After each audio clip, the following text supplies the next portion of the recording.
Good evening. Welcome to the Newburgh Planning Commission meeting for February 12th, 2026. This meeting is now called to order. Can I get a roll call, please?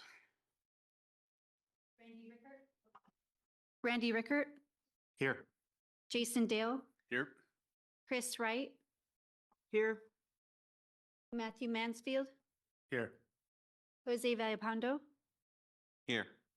Abby Seitz, here, and Linda Newton Curtis is absent. Okay, thank you. And I believe we're on to introduction of new commissioners, which is Ms. Seitz, who's technically an old commissioner, but we'll gloss that over. Do we have anyone else do we have to account for? Unfortunately, our newest member could not do it. They got our first packet and they just couldn't be part of the commission. So we have the opening back. It's open again. Okay. So hopefully we'll get the spot filled. Takes a stout heart and mind to be a planning commissioner, ladies and gentlemen. As evidenced by Ms. Seitz. Anyway, we will move on to the election of new chair and vice chair for the year 2026. What's our status of seniority? If you don't mind me asking, because I don't remember. Villapando is next in line, and then I do believe. Matthew? Yeah. Okay. Commissioner Villapando, do you wish to serve as vice chair or chair? I'll stay in vice chair. Okay. Okay. Are you, Commissioner Aird, are you willing to step into the chairman position? So hold on. So typically, were you vice chair up till now? No, right. Okay. So the thing is, in the course of the year, you're as vice chair, if you haven't done it before, you're supposed to kind of go through that process to, kind of get your feet wet and all that kind of thing. And so since Commissioner Aird hasn't done that and you've been here longer, but you kind of haven't been into the vice chair, procedures and all that kind of stuff. So if people are willing, so let's see, when was the last time you served as chair? I believe in 2022. 22, I think I was 23. So between the people here, so you have less seniority than Matt, is that correct? No. You Been here a year. I've been here 1 year now, so last month. and Commissioner Rickert, how long you been here now? Longer than that. Okay. A little bit. Right. I can't. Okay, so let's see. So Commissioner Dale, please. I did skip being vice chair and I went directly to chair. Right. I don't know if anybody else is willing to do that. Right. Well, that's kind of where the thing goes. So, if you're willing, would you be willing to serve a chair for this term with Commissioner Villapando as your second? It's okay to refuse. I know you have some extracurricular issues sometimes, so. Yeah, I can go ahead and accept. Okay, well, that's just a proposal, so now Well, we can. just saying, I do have a full plate this year. Randy, are you at all in a position to chair? Right, so you've experience on other commissions and are more familiar with all the processes involved, isn't that right? Yeah, a little bit, but Okay. I'd prefer not to serve as chair. Okay. Okay, well, I nominate Commissioner Wright for the office of chairman for the term of 2026. Do I have a second? Commissioner Rickert will second. Very well. Can I get a roll call vote, please? Randy Rickert, Yes. Jason Dale, Yes. Matthew Mansford, Field, sorry, Yes. Chris Wright, Yes. Jose Vapando, Yes. Abby Sights. Yes. Very well. Motion passes. Commissioner Wright is the chairman for the term of 2026, who I will now turn over the meeting to. And there we go. You Yeah, want to come over here or just stay there? Or I'm Here, good I'll right tell you what. here. I've got Make a it lot real of easy. stuff. I'll bring this to Thank you. you. Thank you very much. There we go. Oh, no, the gavel. Mm. Thank you very much.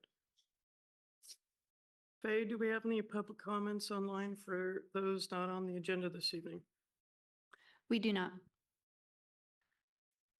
Next is on the consent calendar. Do I have a motion to approve or deny? Why that turn green? I was going to say, that I do believe we need to vote on the vice chair as well before we move on. So Yes. Those in favor of Jose Villapandro as vice chair? point of order, I believe we would have to nominate via motion first. Do we have a motion to nominate vice chair? I nominate Jose Villapando for vice chair for the planning commission. I second the nomination. Faye, can we have a roll call vote, please? Randy Rickert, Yes. Jason Dale, Yes. Matthew Mansford, Field, Yes. Chris Wright, Yes. Jose Vapando, Yes. Abby Sights. Yes. Thank you, Faye.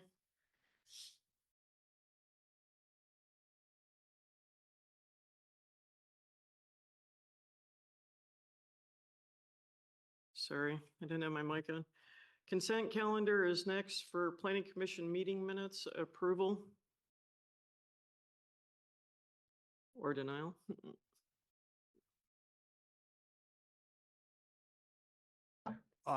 Commissioner Rickert, with a motion to accept the planning commission meeting minutes from 12/11/2025. I'll second the motion. Thank you. Consent calendar approved. Point of order, we do have hold to on. Hold vote on. a We a need to go voice to a vote voice would vote. work. Sorry, I'm getting ahead of myself. Can we have a voice vote, please? All in those favor, say aye. Aye. Aye. Aye.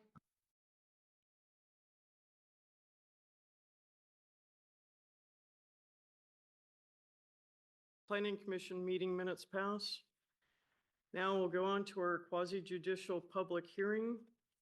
And at this time, I open the quasi-judicial public hearing for Land Use Appeal APL -26-1, Appeal 3-lot partition and middle housing land division approvals at 1929 East Orchard Drive, PLNG 25-2042. On February 12th, 2026. At the public meeting or Public Safety Building, Newburgh, Oregon. The applicant's the owner. The purpose of this planning commission is to review the application, hear, discuss, deliberate, listen to public testimony, make a motion on the matter and vote. The testifying procedure for this evening will be applicants or proponents will be 15 minutes. Primary opponent, if any, will also be 15 minutes. Any first proponents or undecideds or opponents will also be 5 minutes.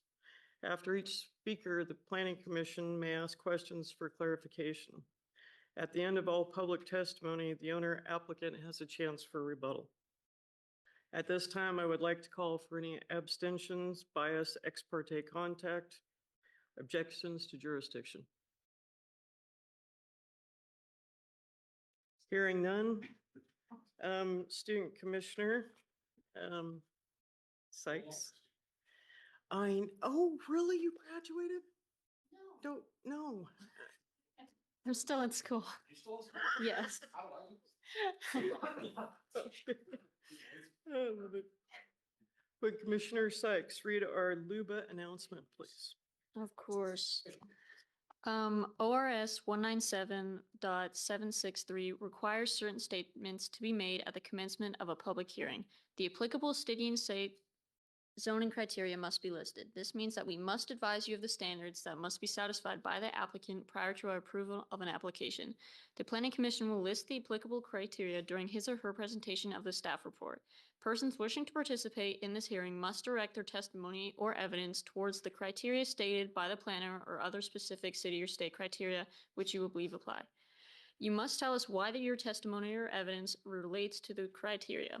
Any issue which might be raised in appeal of this case to the Land Use Board of Appeals must be raised in person or by letter at the local level prior to the city approving or denying the application.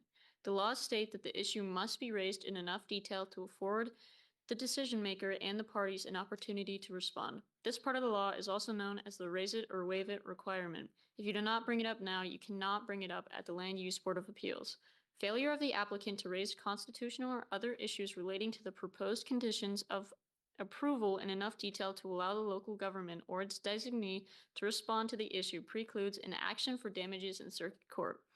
Prior to the conclusion of the initial evidentiary hearing on an application, any participant may request an opportunity to present additional evidence or testimony regarding the application. The Planning Commission will grant such a request through a continuance or extension of the record. Done. Thank you, Commissioner. Staff, can you give us a report at this time?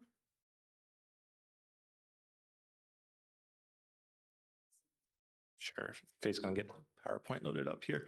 Just for the record, Jeremiah Cromie, Associate Planner.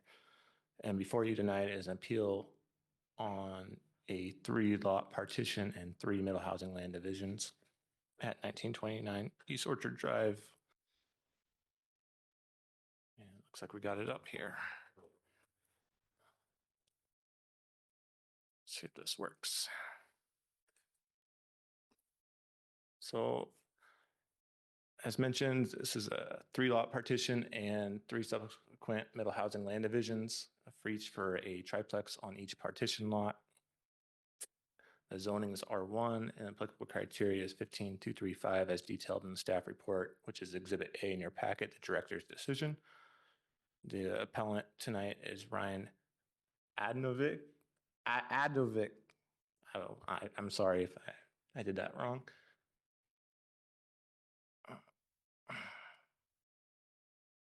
So the location of the project is off East Orchard Drive, just north of the Aquatic Center off of Villa Road there to the east on the far end. Zoning is R1, low density residential, and it is abutted by low density on all sides. And this is the partition of the 3 lots. They are all over 5,000 square feet, which I will get into in a minute.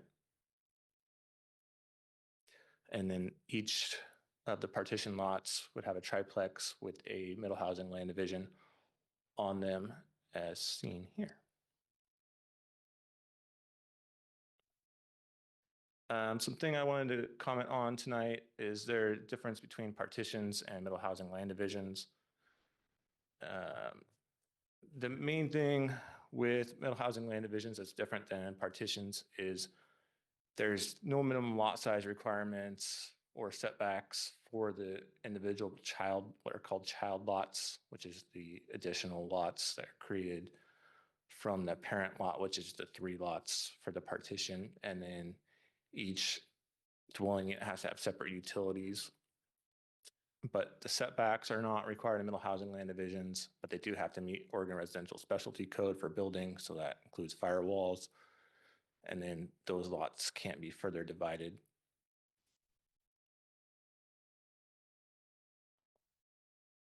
So for the commissioners and for the public, just want to go through the planning and building process quickly. So what happens when somebody submits an application to the city for a subdivision, or in this case, a partition? Partitions, 3 lots or less. When you get into subdivisions, it's 4 or more. So what happens when they submit? They submit preliminary plat, which shows that each individual parcel can meet minimum lot size requirements and adequate infrastructure and access exist or will exist as part of the project. And once you go through that, this is that initial step that we're talking about tonight. Once we get through that, there's public improvement permits, which is what creates the roads, the new water lines to get put in. That gets approved, your permit, that gets put in the ground. Once all that's in, you'll have what's called a final plat submission to the city saying all these conditions from the preliminary plat and the public improvement is finished, all the infrastructure is put in. It gets submitted to the city for final plat, and that was what, once that's approved, that's what goes to county, we approve it, goes to the county, gets recorded, that's what you can actually sell off the lots to a separate party. And then after that is building permits.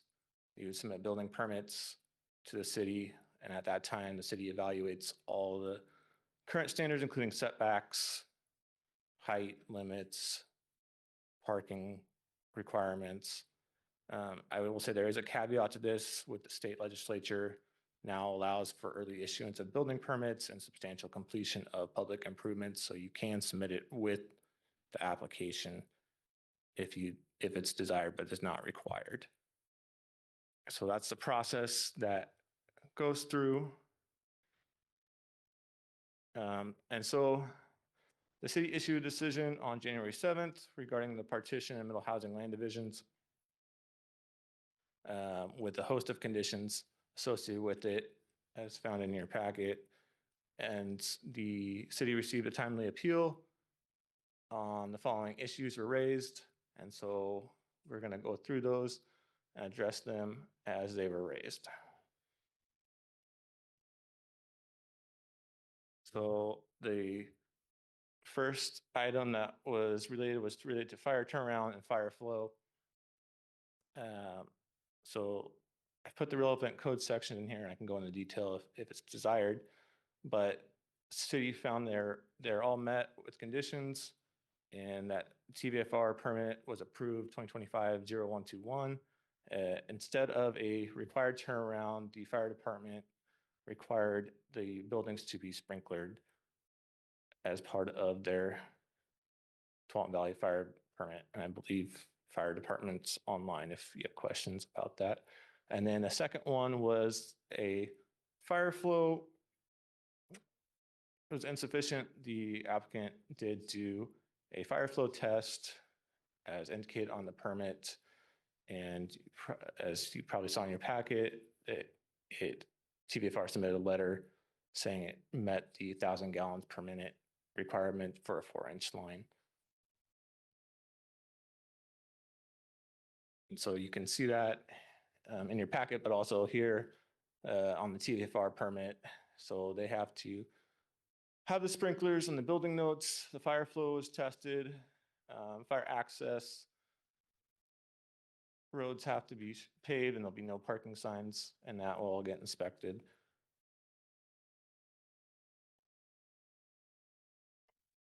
Second appeal issue we raised was the frontage space and operational need for fire safety mailboxes, garbage bins, and delivery vehicles. The city currently does not regulate private streets outside of fire requirements and lot frontage requirements, and the notice was sent to Tualatin Valley Fire and Rescue, Waste Management, and the post office. So lots that have access through easement that's at least 25 feet wide to a public street is applicable here. The Orchard Drive easement is 30 feet, and all lot frontages on the partition are over 70 feet. And then we had the TVFR permit. Waste Management did reach out when we sent the application to them, but did respond and said they did not have any issues with it.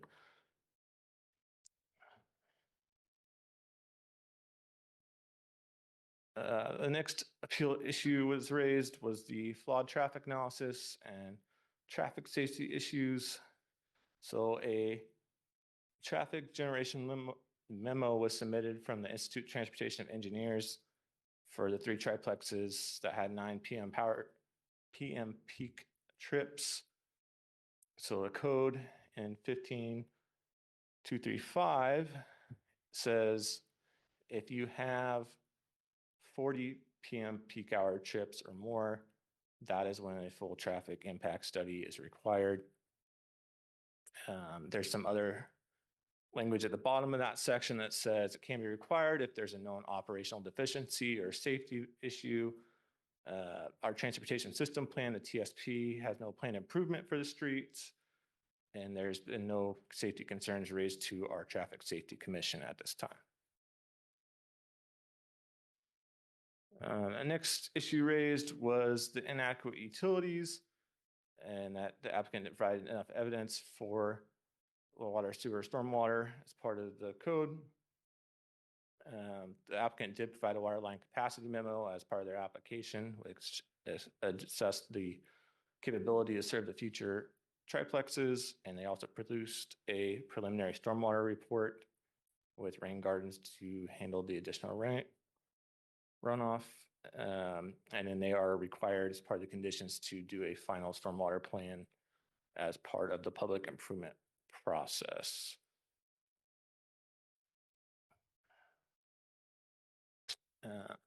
The next thing that was raised was that the developer's submitted plan is illegal based on lot coverage, parking, and building height setback standards. So no building permits are actually submitted with the application. We got the partition and the Middle Housing Land Division, which showed conceptual plans. At the time of building permit, we will evaluate all the requirements as including the 40% lot coverage, off-street parking location, and 30-foot building height limit. And it's a triplex, as well as the fire department fire department only allows for a 30-foot height limit. There was some confusion, I think, about townhouses from the public. There was a previous application for that was withdrawn. So it has a 30-foot height limit. And all those are conditioned as seen in that staff report in Exhibit A. So those will be required to be addressed when the building permit's submitted. And so I want to back up 1 second and say too that the conceptual plan showed more than 40%, and that was, and a couple other things that was conditioned to meet our current code. Also, just as far as the density goes, I can go back one. For triplex dwellings in R1, it's a 5,000 square foot minimum, which is met on each partition lot. Triplexes are allowed, and that includes the 5,000 takes out the portion of the private street that is in the easement to make that code section. It has to take out that section. They're still all over 5,000 square feet. And just so commissioners and the public know, a part of House Bill 2001 made it so that the city has to allow triplexes, duplexes, quadplexes, and cottage clusters in a single family zone area. Next appeal item that was raised was just foreseeable future impacts of other developments that are not on this lot and future developments. So there's really only one code section that even applies, and it's the future concept plan for adjacent properties. It's unlikely the street would ever go through, and there was no concept of that, and there's no other building permits on any of the other lots currently submitted or any other partition or Middle Housing Land Division applications submitted on Orchard Drive at this time. And then any future development is speculative and not a criteria. The next item was just a financial burden of private street construction on existing residents. A private street is, and how it's maintained by the owners living on the street is a private matter. It's beyond the city's scope. So there's not anything the city has that says it has to be brought up to city standards as far as the private street goes. And then the last item that was raised was just a public notice that was sent out as part of the application for review.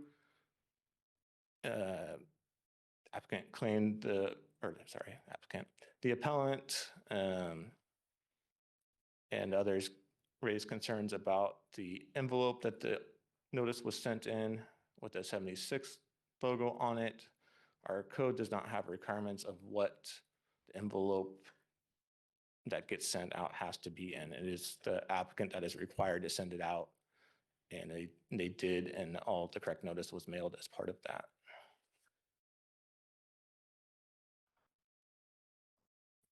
So staff would recommend adopting Planning Commission Order number 2026-01 that denies the appeal and sustains the January 7th, 2026 director decision approving with conditions the file PLNG-25-42. And I also want to say we are at the 120-day mark, so Planning Commission would need to make a decision on the appeal tonight. Thank you. Are there any questions from any commissioners? Yes. All right, let's go. Too many questions. I'll start with the private street. So if I understand the appeal correctly, the appeal is stating that the construction of these triplexes would put an undue strain on the private street that the street owners on said street, the residents, would have to bear, and that is outside of their expectation because the triplexes are more construction or more laborious. I'm trying to understand that impact. I think I'll defer to our Brett Music, our senior engineer, our engineering department. We also may want to just allow the appellant to articulate their reasons. Mhm. Not to skirt the issue, that's Mhm. appropriate, then staff will be happy to respond. Yes.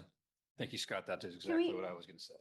Can we take a quick break? We are having some Zoom issues and I need to get it fixed. Just take me just a minute. I think I got it figured out what it is. Thank you for taking care of that. At this time, the Planning Commission will take a recess. We will convene in 10 minutes. I don't know. 7:07, we will reconvene at, Sorry, 7:07, 10 minutes. would be 7:07. Well, we will reconvene at 7:07. Thank you. It is now 7:07 and we will reconvene the Planning Commission meeting at this time. At this time, I would like to ask any of the Zoom attendees, we lost the connection, or any attendees would like staff to represent the introduction to their staff report. Faye, is there anybody requesting that?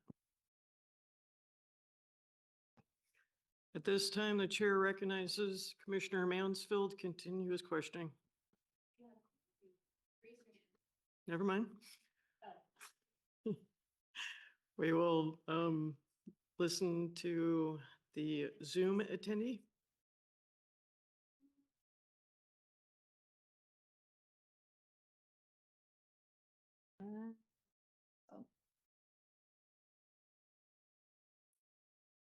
Jason, on Zoom, did you have something you wanted to ask or say? I saw your hand go up. Oh, hi, thank you. No, I just want to make sure I could join as a panelist. The link dropped off my screen, so it looks like I'm on. Okay, just verifying. Okay, thank you. Thank you, Faye. Proceed, Mr. Mansfield. All right, next question for the planning team here. To make sure us, the people listening, and everybody has a strong understanding of what exactly we're voting on. Is this similar to last year's first meeting with the conditional use permit for the hotel, or not, so the apartments across from the drive-in, that we, as a planning commission, are reviewing this purely on the merits? Or could you be a little more specific with how we as a commission are to review, analyze, and approve or deny the appeal? Sure, thanks, Commissioner Mansfield. So it is different than the conditional use permit. So conditional use permit has a little bit different standards than what you were tasked with. On that one was also a design review for a multifamily that has different criteria. So it was not a subdivision, or in this case, a partition that creates new lots. That was an existing lot with a apartment. So in this case, there's a different set of criteria that apply. In 15235, the staff issued a decision, director's decision, on the application. So what happens on partitions and subdivisions that are not contained what call is a goal 5 resource, so think of wetlands or streams, the staff are authorized under city code to make a decision, and then the applicant or anybody providing comments on the application can appeal that decision, which is what you have before you tonight, is an appeal of that decision. And then that criteria that applies, you can make findings saying the staff erred, and based on the appeal before you, or you can say staff found correct criteria, or somewhere in between, or different conditions, to make findings on what the decision is. But staff had issued a decision on it, the application that was appealed. So you're making a decision on that appeal and the criteria. Does that help, or that confuse you some more? If I may, I think I understand Commissioner Mansfield's question a little bit. So correct me if I'm wrong, if this is your question or not. So this particular application is the type of application that goes to city staff, to the planning director, to be approved or disapproved. And the planning department approved it, and a separate person challenged the ruling, and so that challenge comes up to us to see if the complaint matches the application and staff has done the correct things. Does that kind of? Yes, so to clarify, our role right now as commissioners is to both review staff's work. But not necessarily the entire application, but just to see that we're just cross-checking the work. Yes. Correct me if I'm saying that wrong. Yeah, I think all of what you're saying, all of you, is correct. And ultimately, the applicant bears the burden of proof that they've met the criteria. And this is a new hearing. This is an opportunity for the appellant or the neighbors to articulate their reasons why they believe the decision was incorrect based on code. And then the applicant will have an opportunity to, in fact, they're up next and they're presenting the reasons why they believe they meet the criteria. And so you do have the staff report and the findings and my decision to reflect on, as well as any new evidence and argument that you received tonight. So we're, sorry to belabor the point, but I want to make sure I get this right because it's important. Yeah, so we're reviewing the appeal and the point in which that appeal says the application fails. It's on the burden of the applicant to ensure that they meet all the criteria. And this is not like the conditional use permit of before, where we as a commission are reviewing livability. That isn't a criteria for us to review this on. It's purely on the code and the points raised in the appeal. Yeah, thank you, Commissioner Mansfield. I understand your question more clearly now, and I think it goes to what are the criteria? And the criteria for conditional use permit are really by its nature, it's a discretionary decision, and you're evaluating those subjective requirements of livability and, those other standards that you saw when that multifamily development came before you. And the criteria are different for partition. They are more or less objective standards and dimensional requirements and engineering standards and so forth. In the middle housing land divisions, which are also part of this request, are even more narrowly scoped. And in fact, the criteria that we have in our code come right out of state law. We were preempted by the legislature and had to adopt codes that follow those administrative rules from the state. So it's a narrower scope of review, but you are asked or tasked with making findings and determining whether or not the code is met. Thank you. Yeah. And another question, sorry to take up all the time here.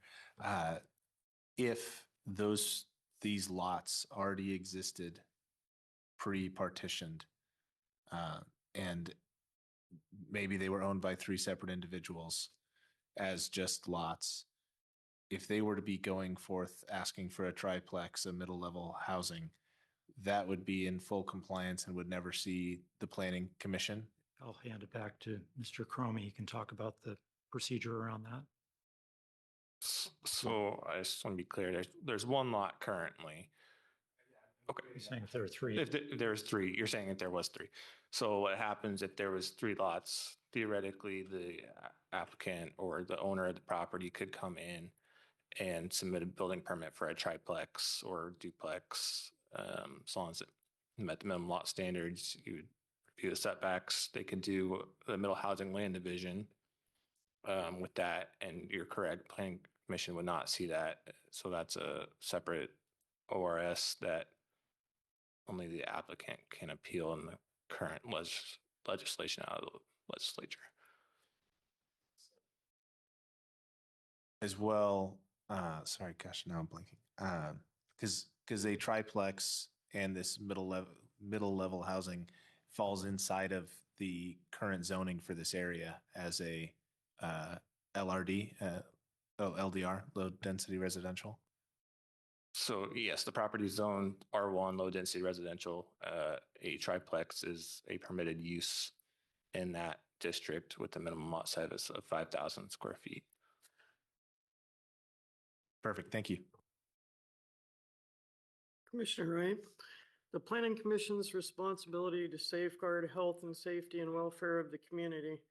When the Planning Commission reviews application, it applies to the standards and criteria in the municipal code and state law and are designated to protect community welfare. And these are built into the zoning subdivisions and building standards. The Planning Commission recommendations and decisions are evaluated against these standards. Land use regulations and building codes are assumed protecting public health and safety and welfare. The Commission's recommendations and decisions are evaluated against these standards. So this is for the city. Newburgh's technical street standards and the Public Works design and construction standards can apply to privately owned streets when a development or permit ties those standards to approval. These standards apply as a condition of approval when a subdivision, partition, or other land use approval relies on a private street or access. The city typically requires the street to meet the applicable streets cross-section and improvement standards curb to curb with pavement drainage, etc., found in the Public Works design and construction standards and transportation system plan. Compliance is enforced through conditions, permits, bonds, and recorded agreements. Private ownership and maintenance remain distinct, meaning the city's construction standards does not convert a private street into a public street unless the city were to formally accept it. Newburgh's technical street standard and the Public Works design and construction standards can apply to privately owned streets when a development or permit ties those standards to approval. But I noticed that the city did not tie this in to that standard of approval due to taking the peak trip permits at 40 or less than 40. Somewhere in the record, I read that it was actually staff that picked that, or was that the applicant's engineering team? Commissioner Wright, I'm going to ask our senior engineer, Brett Music, to respond to. And I think if I'm understanding your question is, you asked about the traffic impact analysis, and then you also reflected on the city's public improvement standards and why were those standards not applied to the street. I think. Yes, yeah, senior engineer, excuse me, senior engineer Brett Music. So it looks like you're quoting something from the city code, or was that from the public works standards? What you were just reading about that technical? Okay, because in going through the application for this, I was going through the code and their standards and all of our current codes. There have been some other, in the past, might have been some things. But all of our current codes indicate that the city does not do any new private streets. When new private streets are proposed based on the code, it's with the plan unit development, which is actually goes through a separate process for flexibility and things. And when private streets are allowed there, the new ones then, they need to meet the requirements of the fire marshal and the city engineer. There's also requirements for an HOA to be created or some other entity that's going to have a plan for maintenance, parking plans. There's a whole series of things within the code for that. So those technical requirements related to the being applied to new streets would be applicable to a new street if it were allowed, but they're not allowed. And we're not dealing with a new private street. This is an existing private street within a road easement that's already was created some time ago. The street is paved for most of it. The last bit of the frontage is not along this project is not paved. And so what we've done in the conditions is required based upon the requirement for new homes on an existing private street. It's related to, does it meet fire access requirements? So there was a small turnaround that was at that time that was in there. So we've conditioned them to have the street pavement match what's existing in the existing private street, therefore compliance with the code. And that's addressed with the conditions of approval. And you touched on the traffic impact analysis and the traffic study. So as Jeremiah indicated in the staff report, our code requires a traffic study if we have those 40 PM peak hour trips. Think of that as that's the commute hour time. And that piece of it, not daily trips. And then the applicant had provided the memo that indicated using the ITE, Institute of Transportation Engineers trip generation manual to estimate those trips, and staff concurred with their estimates. We looked up the same information and applied the same criteria. All right, thank you very much.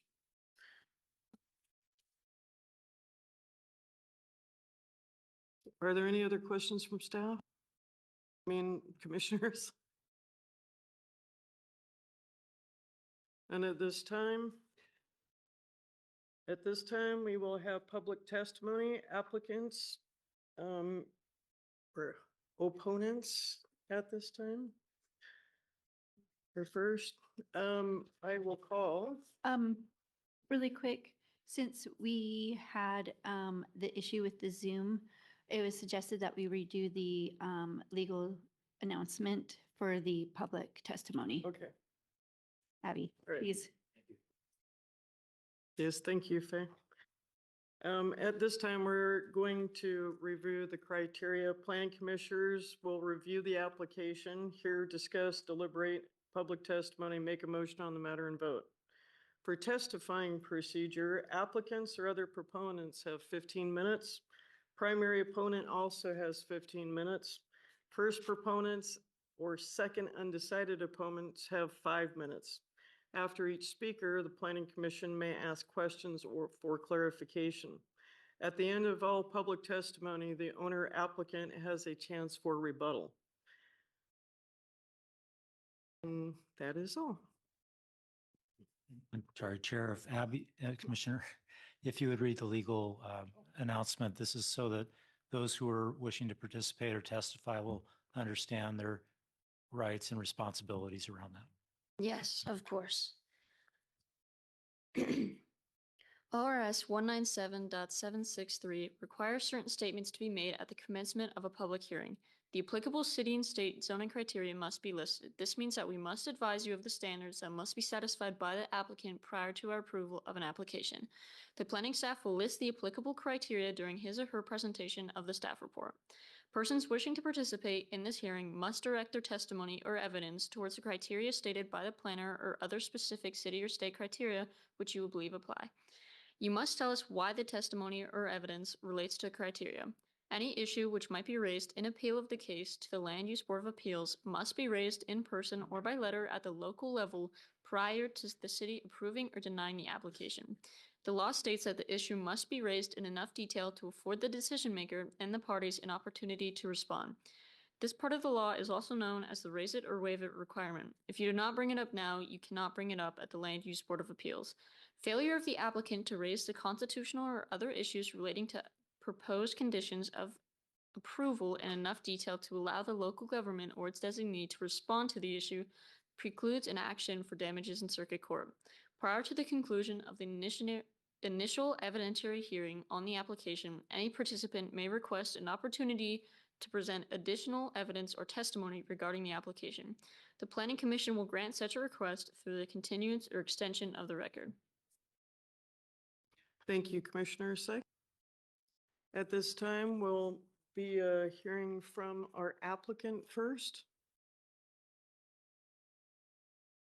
And please state your name.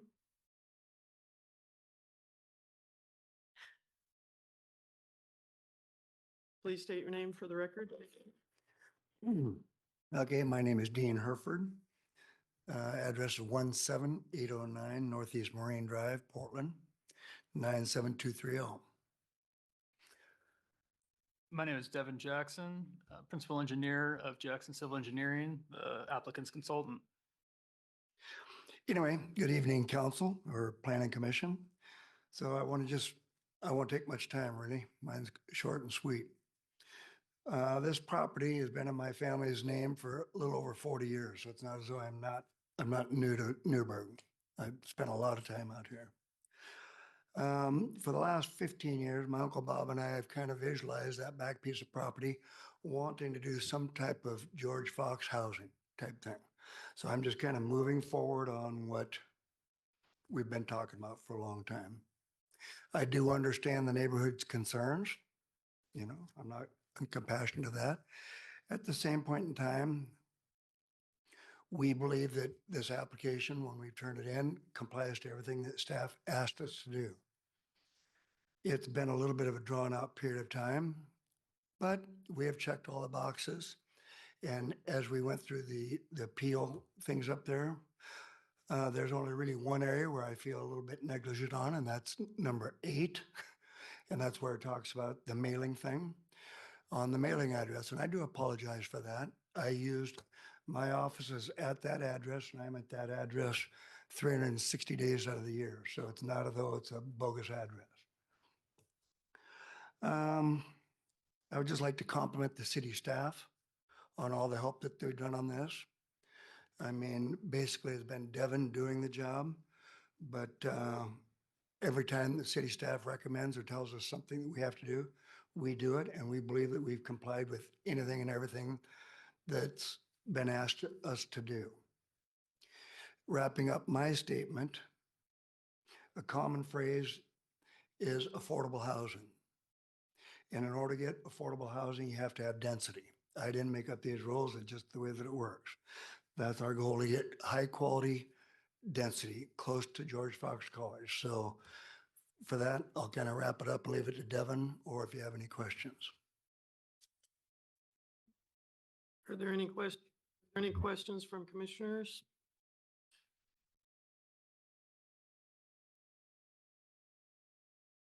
One question. Are you going to restrict yourself to George Fox students or No, just anybody? no, That's just your intent. my Uncle Bob played on the George Fox team, so about, it's just, Right. Okay. no, it's not restricted. Thank you. Thank you. I think the idea is something that's within grasp. I'd also like to thank staff. I think it's been a process. I haven't always seen eye to eye with Jeremiah on some of the conditions, but you know, we've come to common ground and I think they've done a great job. And I'd like to thank the commissioners. I had my staff generate a several page report, so I was ready to tackle each individual item, but you know, the deliberation here has been great. I think for the most part, it's been covered. I think one item I'd like to throw in is that in regards to frontage-based operational feasibility, I don't think the off-street parking component was really mentioned. I know it's in the staff report, but we are providing off-street parking, so we're not, that needs to be kept in mind. As we went through this, we had really felt that there was kind of two kinds of, I guess, grounds brought forth. Some, I think, largely maybe our documents provided weren't reviewed or weren't made available to the applicant, which I doubt. You know, it was all mailed, so I'm going with misunderstood. For example, the fire flow. You know, it said that we just did not consider fire flow, but we did have an individual go out, test the hydrant that is right there. You know, have a certified memo, ran a water analysis based off of that. Several of these items are addressed in that manner. And then I think there's, I guess what I would call more moving the field goal, or the goalposts. I'd like to make sure, you know, it's readily apparent here that, as was brought up, the conditional use, we're not asking for conditional uses. We're not asking for variances. This is, everything here is a permitted use with the conditions. So, you know, courts have found time and time again that a agency must operate within the authority granted by their own policies. So i.e., if we're demonstrating, along with the conditions of approval, that we meet your codes, it's a permitted use. And I'd also like to reiterate that, you know, courts have found that regulated parties, us, deserve fair notice of what's required. So if other codes are to be considered, they just really can't be. You know, that doesn't give us the ability to respond and know what to expect when we invest in the community. I think these things are paramount, and they keep the process both legally sound as well as transparent, equitable, and fair to all parties. You know, these codes have been deliberated by planning commissions before you, and that's what the community has decided. These are our regulations. We feel we've adequately met those regulations. Yeah, I'd kind of like to just weigh in on that. My closing statement was, can a policy exist for exactly this purpose? If the city created these policies and guidelines and we've complied with them, then basically we've handled everything or addressed everything that we were supposed to address. There's nothing that is creative or not above board on this application. Quick question. I know, as Jeremiah laid out earlier, when it comes to the building permits is when the actual design becomes under review. But a key part of this appeal and the discussion was that the conceptual design doesn't meet some of the standards in terms of the lot coverage and, or, you know, like you said, off-street parking and whatnot. Do you guys have a more up-to-date conceptual design, or how are you sure that you'll be able to meet those requirements given a non-compliant conceptual design currently? So I think, man, I don't want to jump in. Sorry about that. So our company operates on both sides. We represent about 9 cities in Washington where we basically are on Jeremiah's side of the fence. So the way I like to explain it or view it is that this is the feasibility phase. So to answer to respond, we feel we've proven feasibility. You know, do we have Jeremiah did mention the lot coverage. It was deliberated amongst our staff, and I guess a little mea culpa is we probably could have done a better job of communicating it, but we did demonstrate that, yes, with impervious surfaces, we are able to meet that requirement. And that requirement is addressed by the condition of approval that staff has put upon us. So i.e., if we don't meet that condition of approval, this doesn't move forward. So yes, we feel that we've adequately met the feasibility. The engineering phase is where, for example, one of the items brought up here was stormwater, and it was stated that we didn't do any sort of stormwater analysis. Well, we did.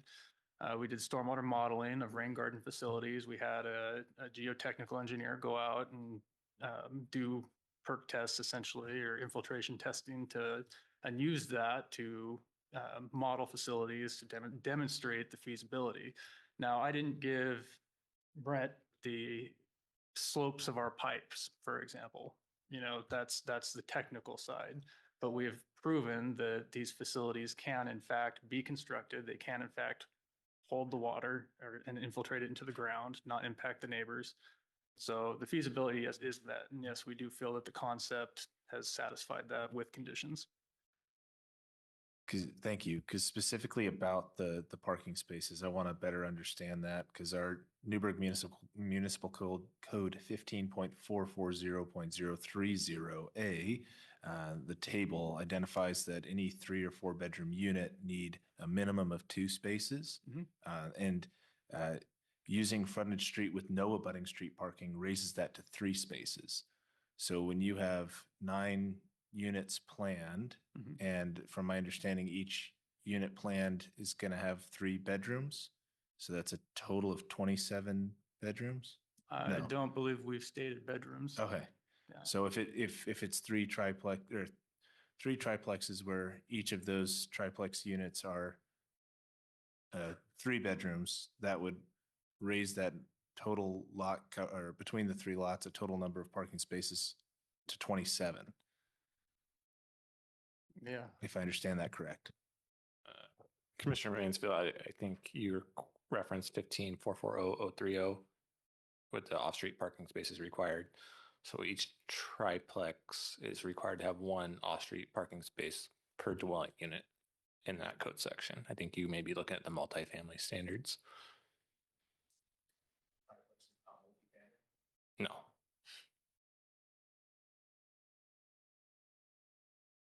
But a duplex is multifamily? No, multifamily would be anything 5 units or more. And to answer your question, yes, we intend to have garages. I believe that was stated in our narrative, so.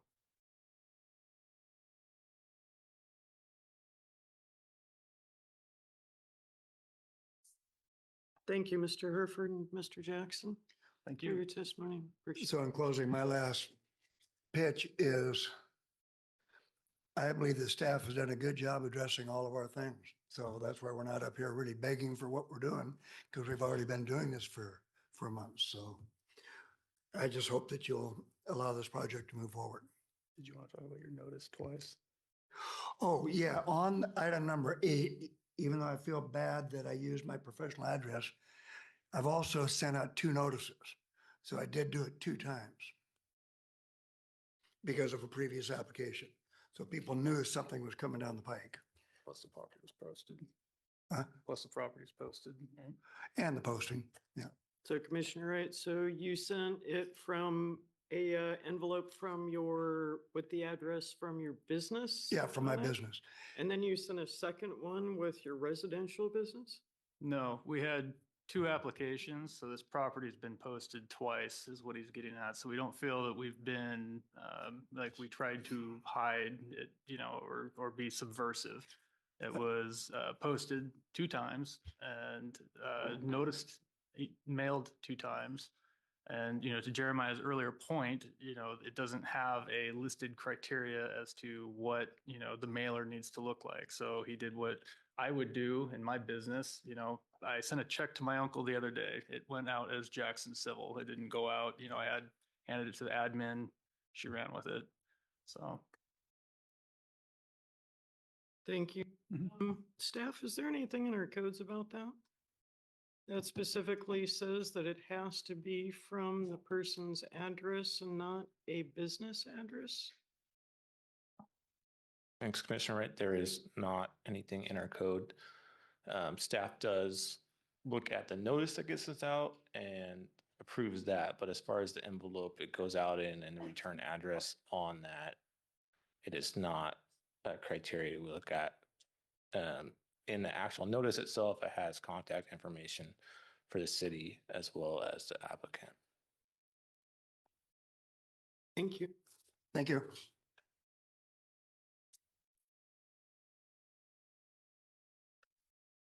At this time, I'd like to bring up the proponent.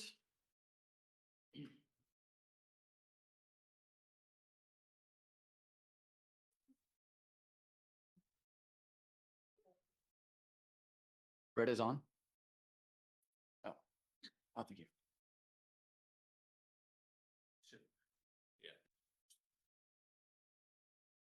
Yeah. Please state your name for the record. My name is Ryan Adobnik. I live at 1910 Orchard Drive. I've lived on the street for 15 years, sold the house next door, neighbors back there.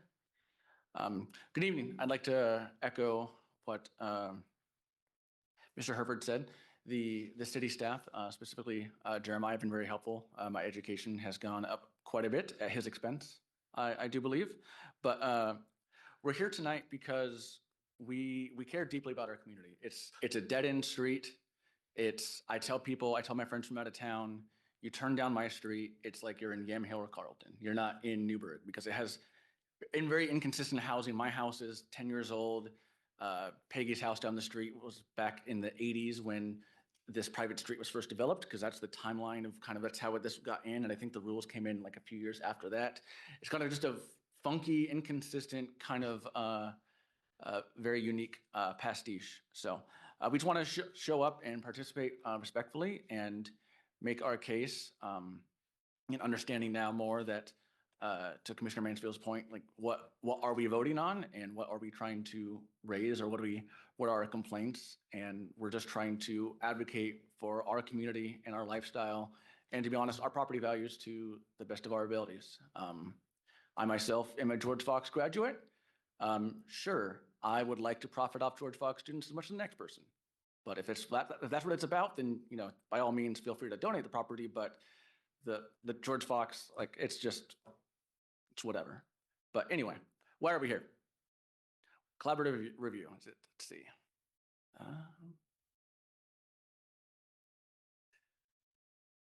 Like I said, we do believe, as I've learned more, I'm kind of going back and forth and researching and getting that staff report last week, kind of realizing dang, every point I tried to make, there was a good and thorough understanding. I was kind of boxed in. There's still some small things that, I still have frustrations with, as do my neighbors, but at the same time realizing throughout this process that everybody here is trying to do their job. Everybody's trying to apply the rules that they are given the leverage for. And so with that, we are going to be skipping some slides because I think it's not in the interest of anybody's time to bring them up yet again. So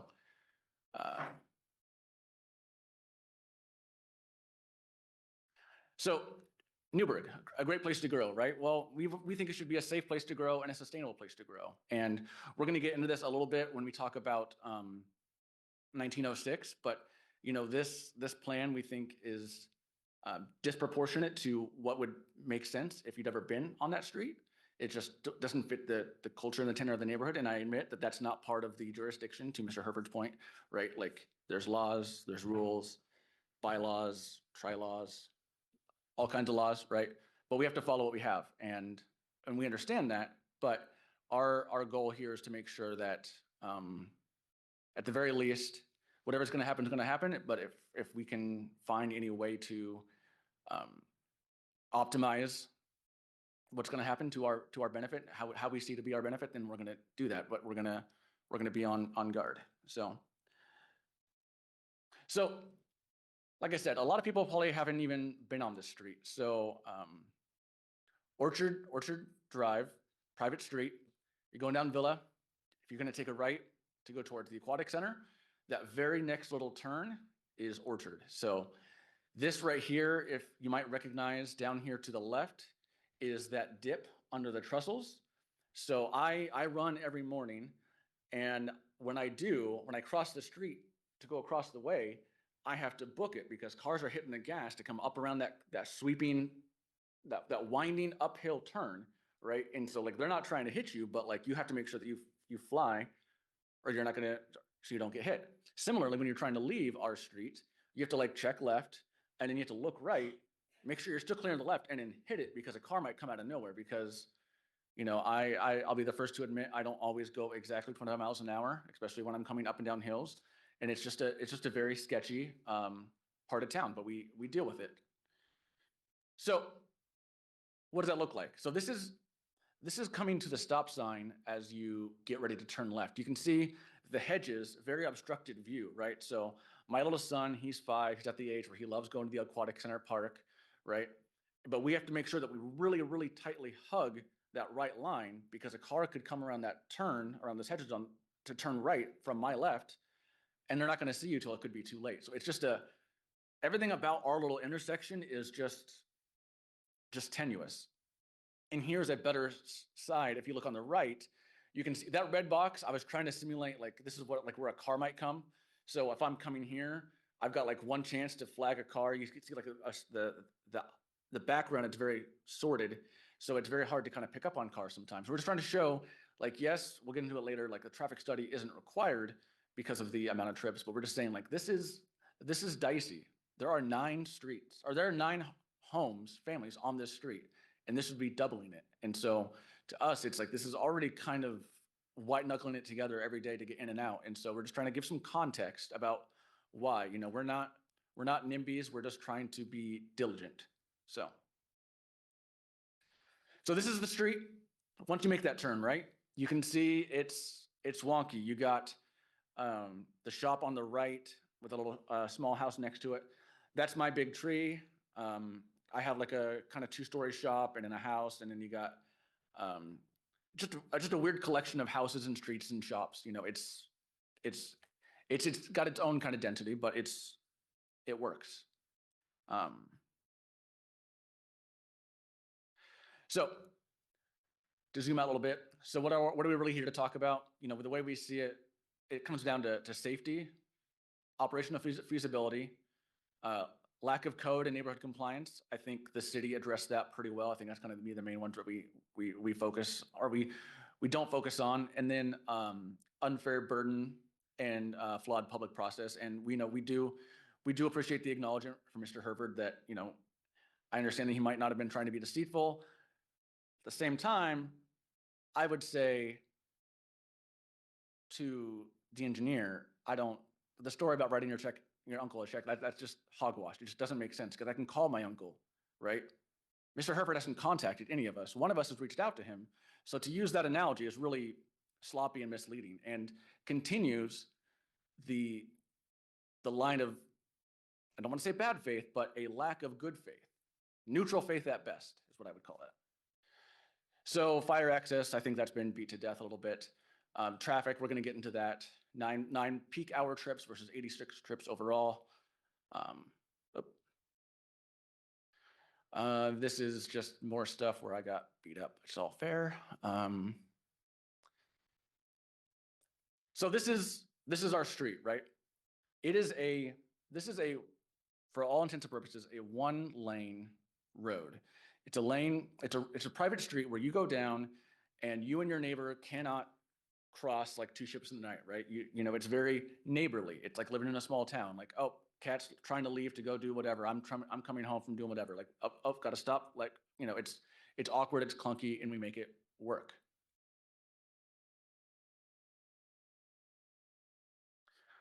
So this is the property, right? This is 1929 East Orchard Drive.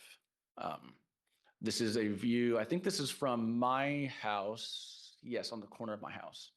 So, you know, my neighbors and I, to Mr. Herbert's point, it was first, if you can believe it, it was first submitted as 10. And so, yes, we submitted comments and it did go away. We're like, oh, it was withdrawn. Like, you know, we're not so naive to think that it was going to be gone forever, but then to come back and say, oh, you dropped a whole unit. Oh, that's very kind of you. If we can just lose 1 per year, maybe we'll get to a number that's actually reasonable and livable. But yeah, this is the street. This is the property. You know, I think one thing I didn't really appreciate during their comments was, you know, if we followed all the rules, then why are we here? Like, you just need to approve what's all good. And I keep looking at these plans over and over again, and it's like, well, you didn't.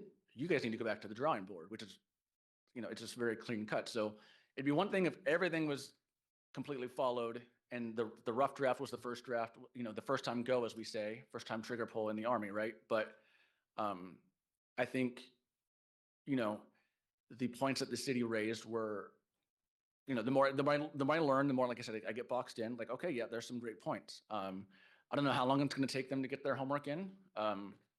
Not really my problem at the moment. I'd say, you know, the off-street parking. This is a fire lane, right? We live on a fire lane. There is no street parking. My neighbors across from me, they have this little enclave, but they have to park. They park sideways, parallel to the street, but it's off the street, right? There's no room for parking. So.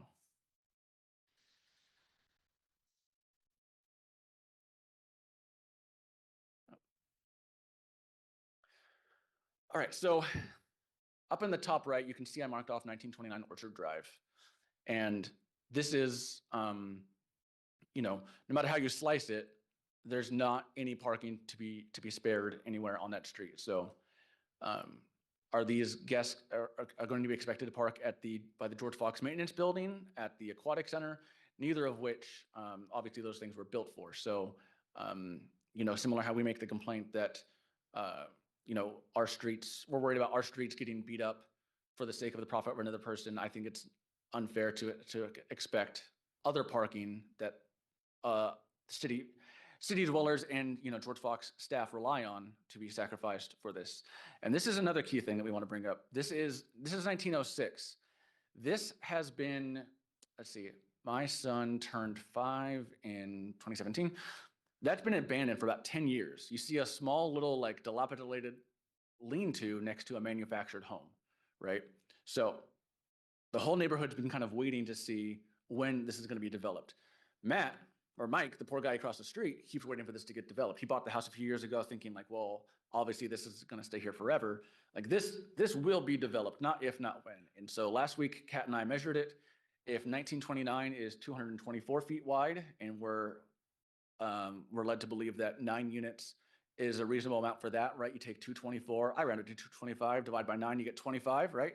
25 feet, if you just use that linear math, 25 feet, 150 divided by 25, you're at 6, right? So what we're saying is, look, not only does this plan kind of request to go from 9 homes on the street to 18, but it implicitly gives the green light, not necessarily, but it sets the precedent. It makes it much easier for that person to say, hey, you know how you guys went from 9 to 18? Well, now we want to go to 24. And of course, if we were him, we'd all probably think the same thing. So, you know, it's one of those things where it's not, we admit that the city was technically correct. There is nothing up for this, but pragmatically, realistically, we want this to be developed, right? Like, I hate looking next to this. Like, this does not help my property value, right? This guy had a stroke in 2017. It's been abandoned. There's a guy who comes and mows the lawn. Like, we are in support of growth as long as it's reasonable and sustainable. All right. I apologize. I'm an analyst. I just spend all day in spreadsheets. It's what I do. I just really try to think about, you know, every day when our neighborhood, we run into each other, we all try to envision how 9 units would look, right? We tried 10, we couldn't get there. We still can't imagine it with 9. But we got 224 linear feet. And I know that it was mentioned that frontage is it was somehow kind of offhandedly dismissed, but I think practically, I think it just doesn't make sense to completely remove it from the conversation. So you got 224 feet. The fire apparatus turnaround, took my lumps on that one. That's fine. All right, but USPS, you got 30 feet, mailbox clearance zone. Newburgh code says 10 feet minimum per driveway, right? So you go 9 by 10, right? So if you take, so that's why each one cascades down -90, 80, 70, 60, right? So you work it down. And then the other thing you got to think about too, and Judy brought this up, which was a great point. The first time it was mentioned, I was like, I don't know. I try not to think about trash except for Tuesday nights or Wednesday mornings at 5:30. But if you think about on recycling day specifically, you have 2 feet for your trash. Waste management wants a 3-foot buffer. Then you have your 2 feet for recycling, 3-foot buffer, 1.5 feet of width for glass. Altogether, you need 11.5 feet per household, right? And so when you do that and acknowledge the fact that Matt and Andrea across the street and Peggy, who I think is on the phone, they already are on the opposite side. They put theirs there. And that's why you do that. That's why the math cascades down too. There really isn't very much room. And then you think about typical things like delivery vehicles. You know, we live in the day of, you know, we say Amazon trucks 5-10 times a day, and then like a small buffer for utilities, right? It's very clear that like just on, you know, you can put the 40% coverage, the 61% coverage, that math is that math. That's one part of it. But if you just look at the linear, the frontage is it's not possible. And the way I think about this is, you know, it's the classic case of approval in silos. Oh, well, Waste Management approved it. Well, USPS approved it. Well, the fire marshal approved it. If I'm having a picnic or potluck and you say, if Jeremiah says, hey, do you got room for a turkey? I'm like, yeah, man, bring a turkey. Go sick. Bring 2 if you want, right? But then Scott brings a turkey. And Commissioner Wright brings a turkey. Commissioner Villapando brings a turkey, right? Everybody brings a turkey. There's no room, right? There's not enough room for everybody. But if we're all thinking about our own little slice, then yeah, it makes sense. But if you zoom out a little bit, and that's what we're really asking you guys to do, is like zoom out and see the comprehensive effect and realize, like, yes, there's certain things within the code that, like I said, you know, I didn't understand, and I appreciate the education. But certain things just, we still can't make sense of them. So this is from the other end. And, you know, I know the off-street parking has been a big point, and, you know, I guess to that point, there is precedent. I was able to find one example of off-street parking it wasn't within the plan, but it was in the picture right here. You can see the little car. Unfortunately, I don't think the other cars are going to be that big. I think it's going to be a lot bigger. And then here, this is, you know, Kat and I were looking at this. This is a power pole, right? And look how small that house is behind it, right? Like we're trying to show, like, this is why those height requirements are in there, because this thing would be an eyesore on our little street, an eyesore that was very expensive to our street as well.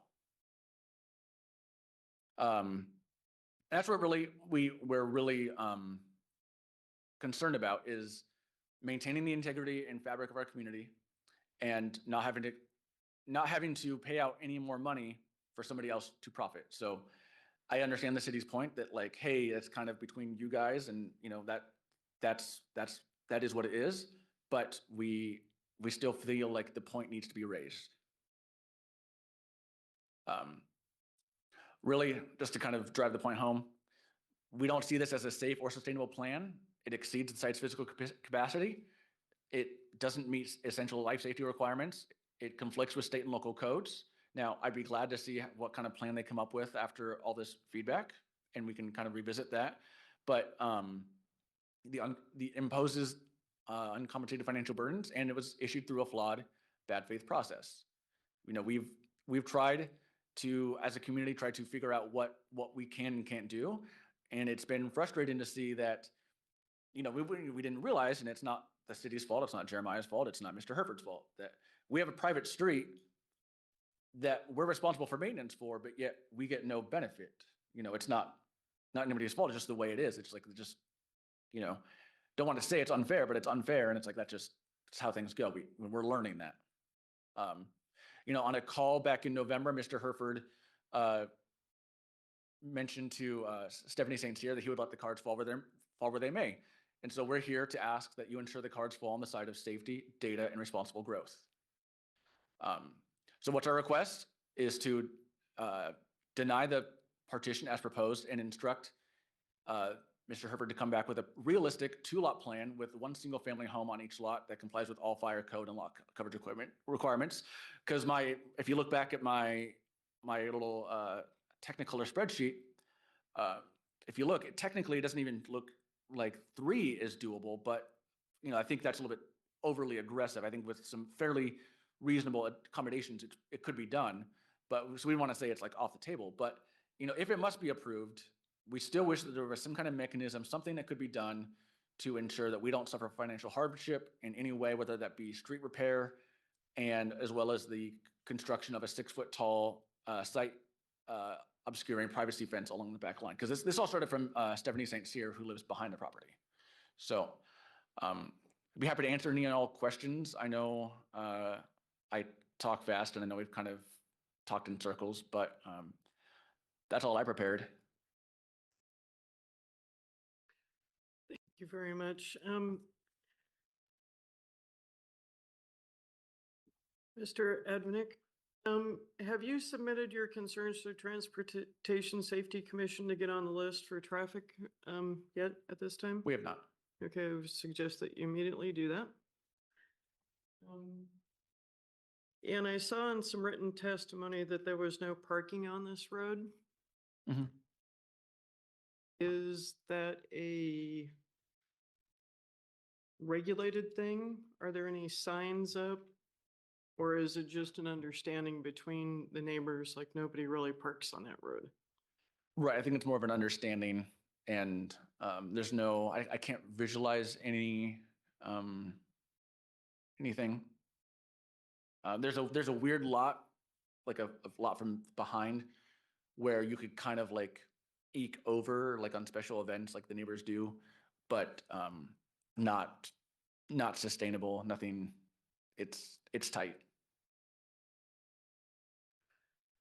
Staff, would it be on the burden of the city, the applicant, the property owner to have a contract on equitable remedies against, with the developer or the contractor for easements and a recorded agreements and proof of causation and damages, if any? So Commissioner Wright, as mentioned before, it's a private street. So it's a private matter between the property owners on that street as far as any maintenance agreements go. I'll let our senior engineer, Brett, comment more on that. And one other thing I wanted to mention is, and I believe Jason Arn from our fire department online is part of the fire permit for the parking requirements, requires some no parking fire lane signs. Senior engineer Brett Music. So if I understood the question correctly, it was related to the requirement for a maintenance agreement being imposed on this applicant for this project. If this was a new private street, our code for new private street does have that requirement there, or for shared driveways. This being an existing one, it's already an existing condition. We don't have any code language to fall back on to pursue anything like that.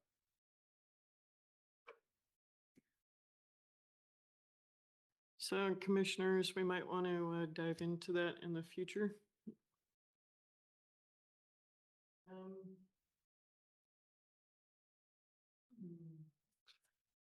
And then I have just a little inkling of an issue. How does a private road get developed without any sidewalk or ADA compliant infrastructure?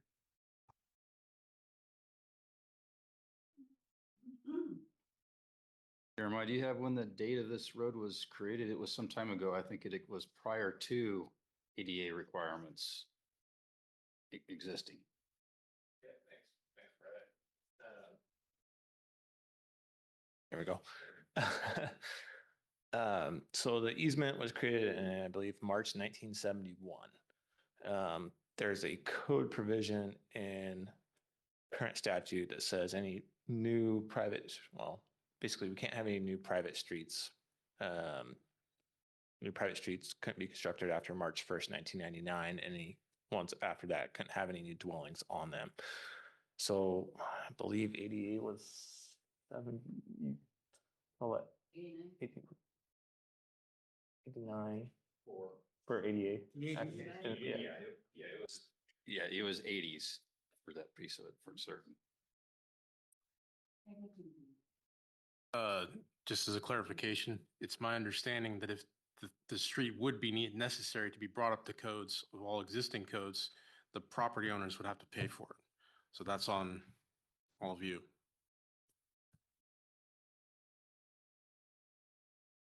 And that's what we kind of ran into, right? We tried to we're like, well, the city's rules are pretty clear. Like if they were to take it over, we didn't think so much about the cost. We thought about the space, right?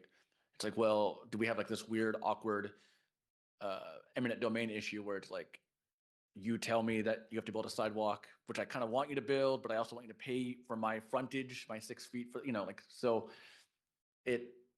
it's already tight enough as it is. It's really hard to imagine, and nobody has any space. So that's why it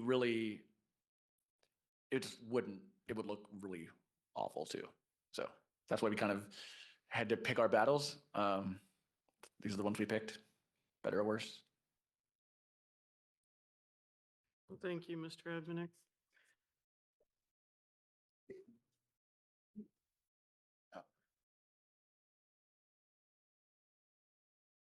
At this time, I'd like to call Judy Dirk.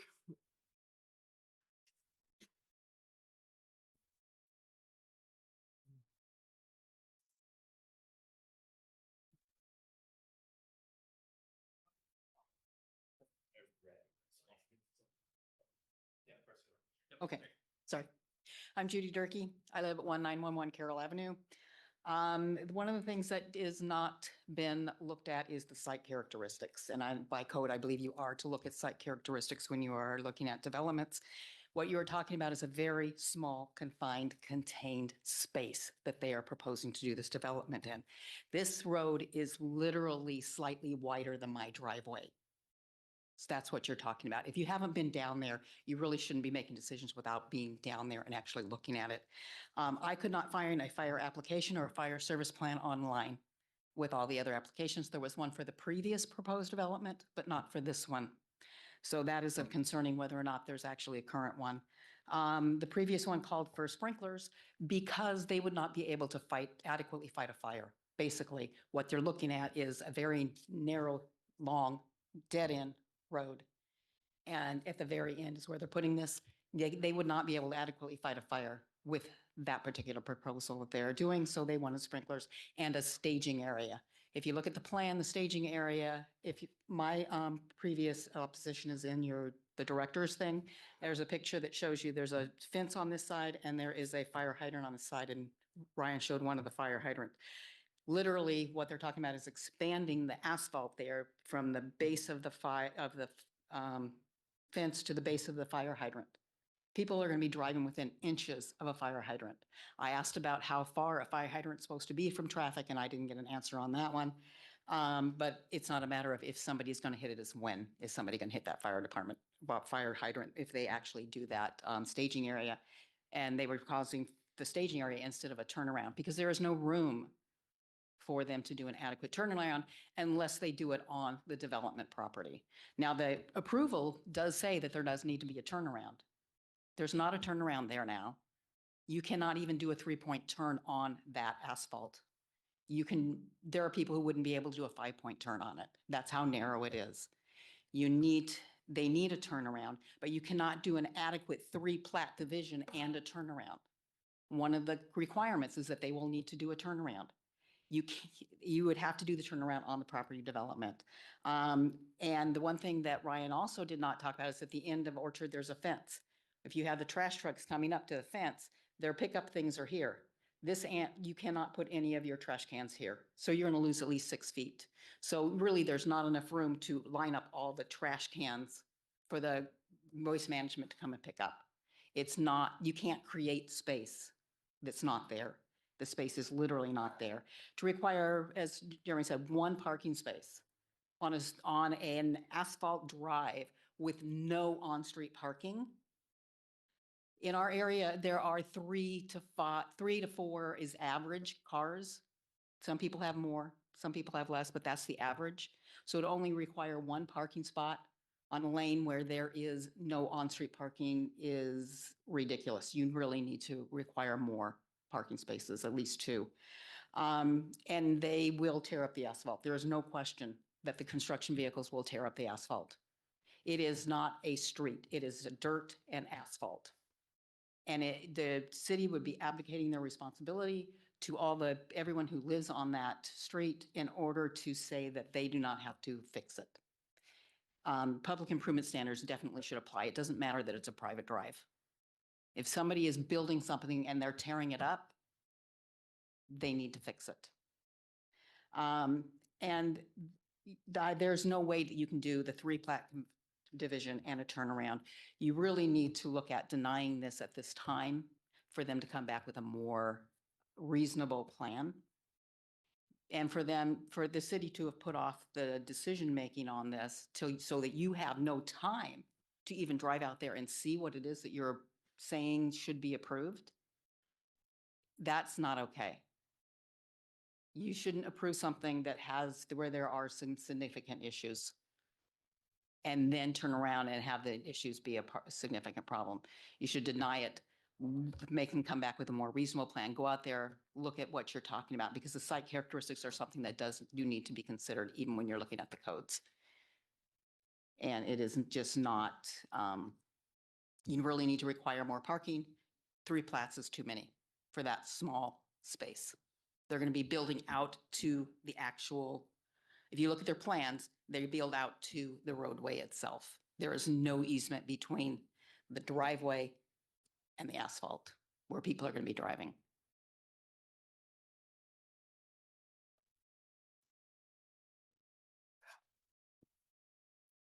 Thank you, Mr. This is the envelope that he sent it out in. May I see that, please? Yes. Now, this is what they should be sent out in. I don't know who makes the decisions on the procedures, but I'm just going to recite them and to sign that in here today. Yes, this is the one he said he sent. Thank you very much. I appreciate that. Yeah. Because I too believe this is a concern and It's very much a concern. They need to change the whatever it is. The city needs to give the envelopes for them to send it out, because an official city notice should look like an official city notice.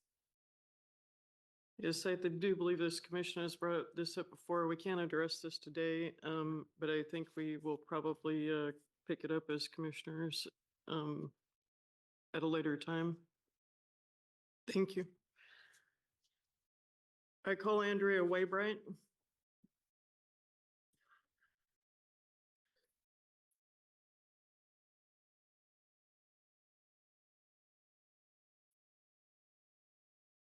Hey there, I'm Andrea Waybright. I live at 1930 Orchard Drive, directly across from the proposed development.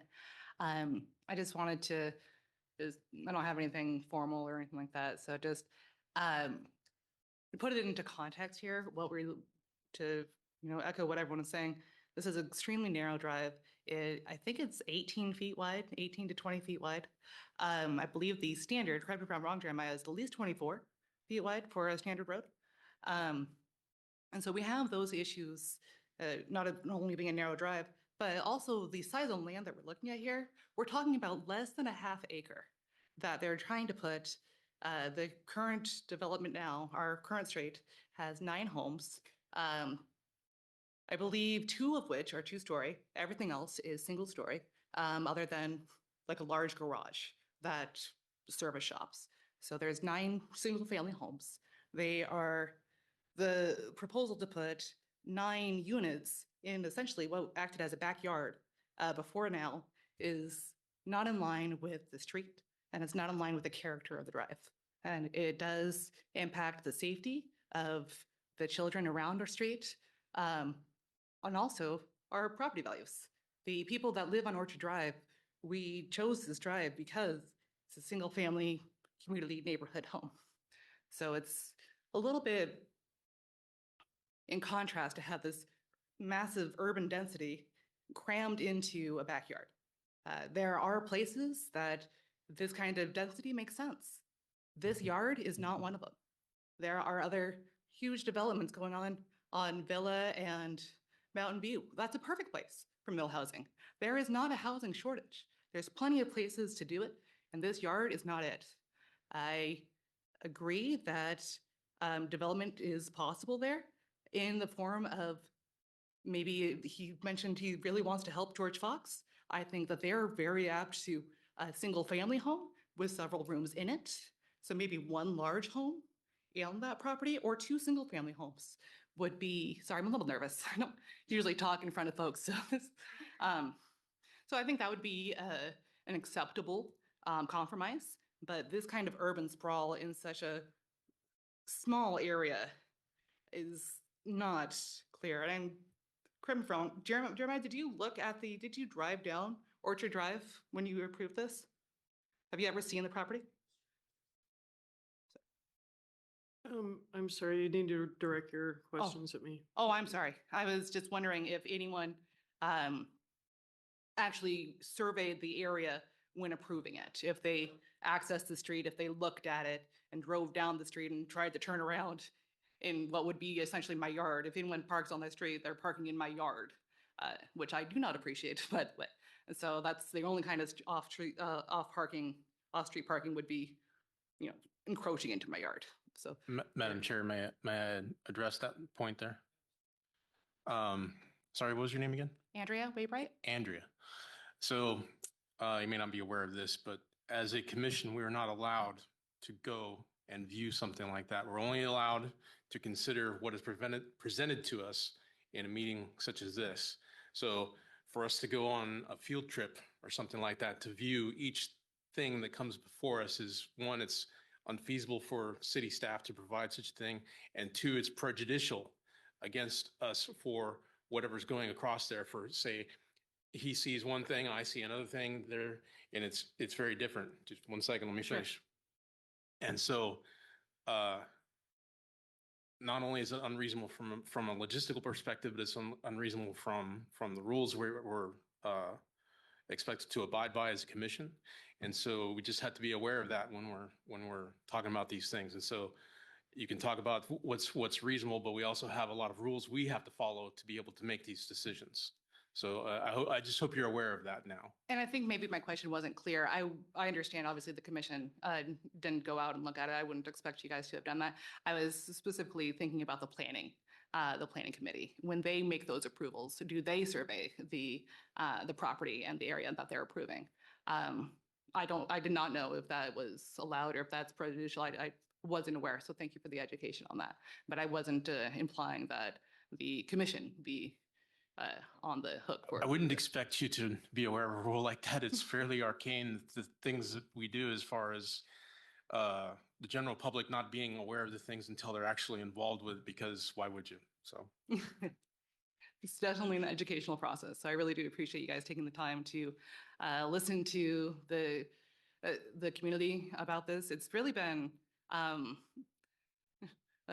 kind of a good experience in that way, where the whole community has come together against this development. It's very clear that this is not the right place, it's not the right time, it's not the right plan for this yard. And so with that, I guess I yield back. Thank you. Thank you very much. And just to let you know, I always, if I can, check by aerial imagery and other avenues like that to look at a property, because we are not supposed to show up, really, because it does have the ability to promote bias. We're also required, if we do show up and look at things, to notify in this process that we have done that, and when other people haven't, because now I have information that they don't have. You see, if I've gone there and they haven't, you see, so it's different. And so it's by, like we say, we do the reading, bias, ex parte contact, objections to jurisdiction. That's what that is. And yes, and if we become biased, we then have to recuse ourselves. Well, thank you very much for your testimony.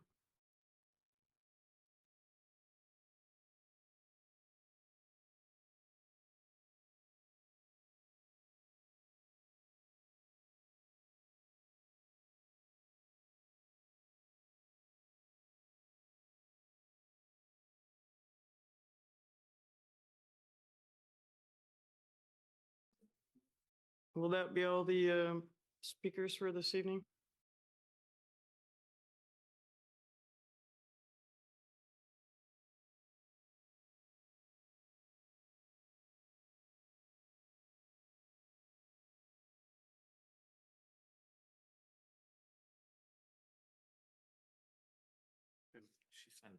Stephanie St. Cyr. Okay. No, it was in person. Right. Next, I call Stephanie St. Cyr.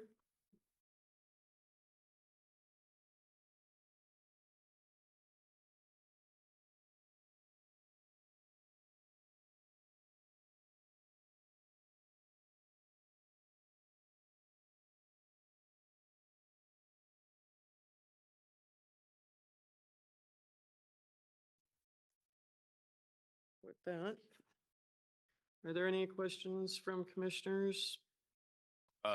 Madam Chair, I believe the applicants are entitled to rebuttal. Yes. Is there any, I'm sorry, if there was anyone else wanting to testify? I didn't get any other requests, and I don't see anyone raising their hands on Zoom. Thank you. Right. At this time, we see nobody on Zoom raising their hands to testify, so we will advance to the rebuttal.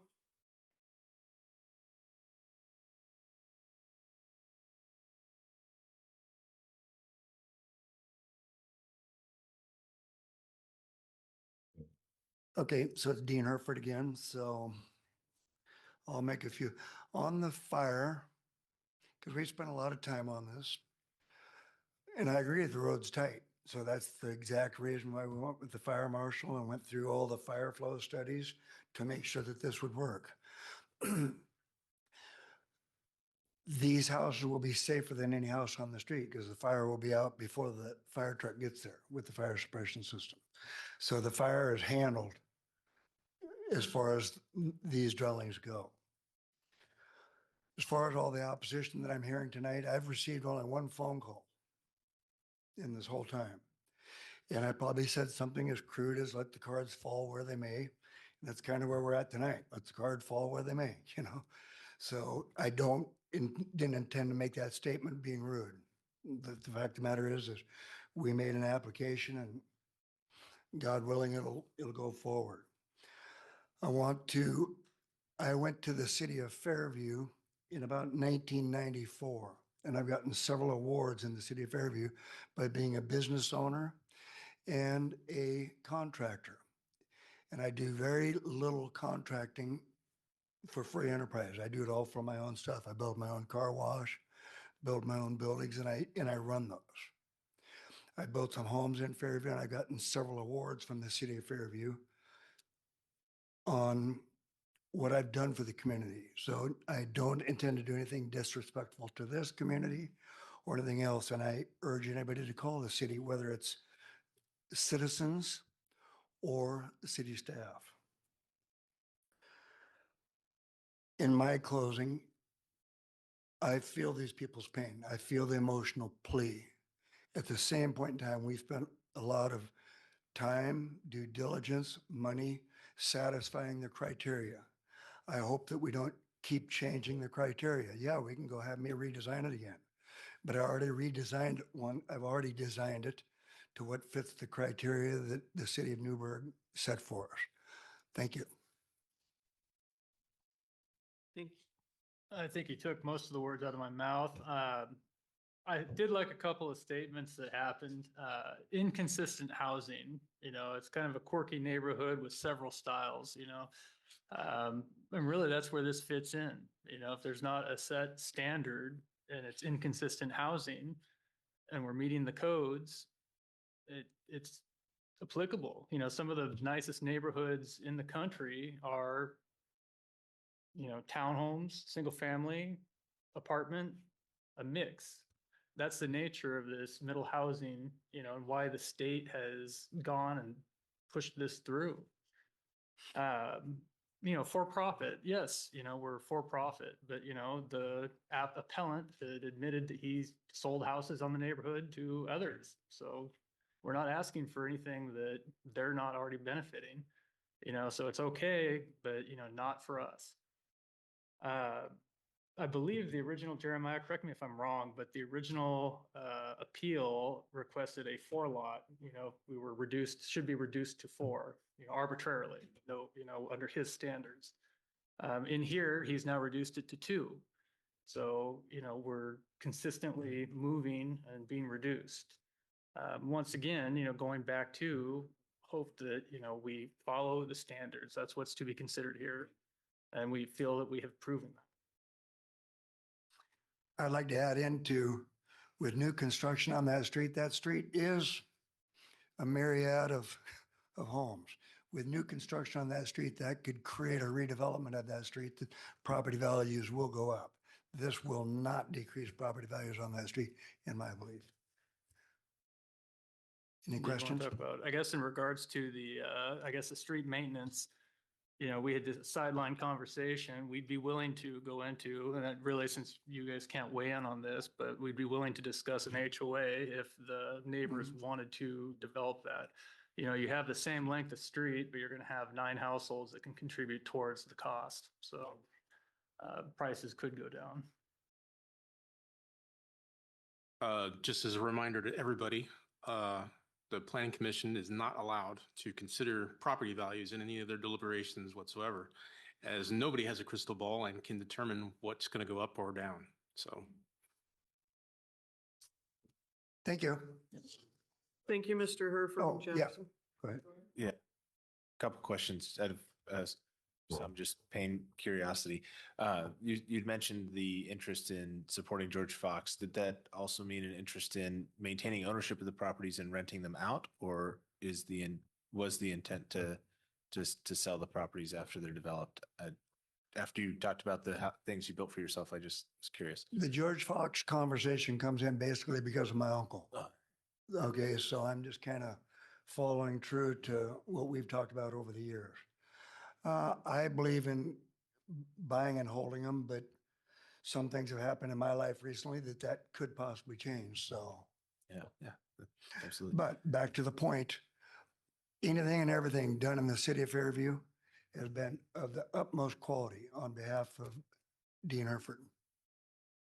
And then the curiosity of the interest in doing the middle housing versus separate, like the proponents, is that the right word? We're looking, pushing for of 2 single-family homes on that lot.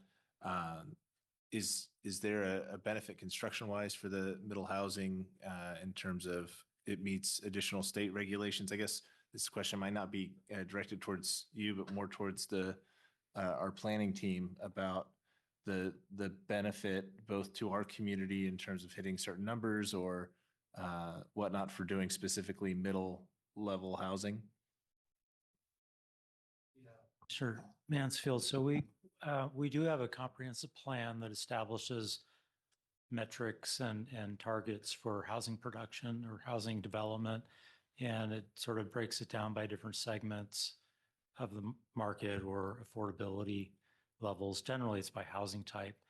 We do not have metrics or similar sort of standards that translate into code. So there's no prescriptive standard that we are trying to hit this number of middle housing units in each zone.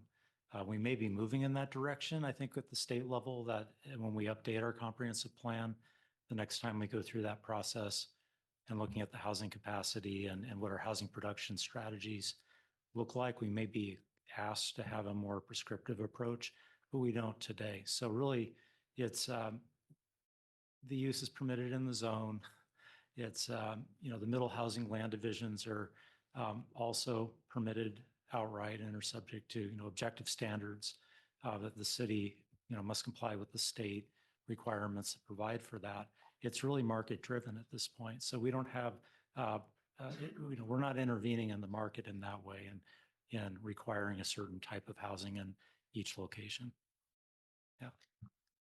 Then I guess the question, again, out of a curiosity with your experience in construction as well, what drew you guys to the middle level housing for this lot? I don't really understand what the question is. Well, when trying to develop the lot, there's a variety of options of what could be developed there. I'm curious for yourself, what was the interest? It seems like you've developed many different styles of things. Why you guys felt the middle level housing and the 3 plot division was the best use of the property. I think for me, it was just talking around with people, and I've talked to people that have done similar projects like this.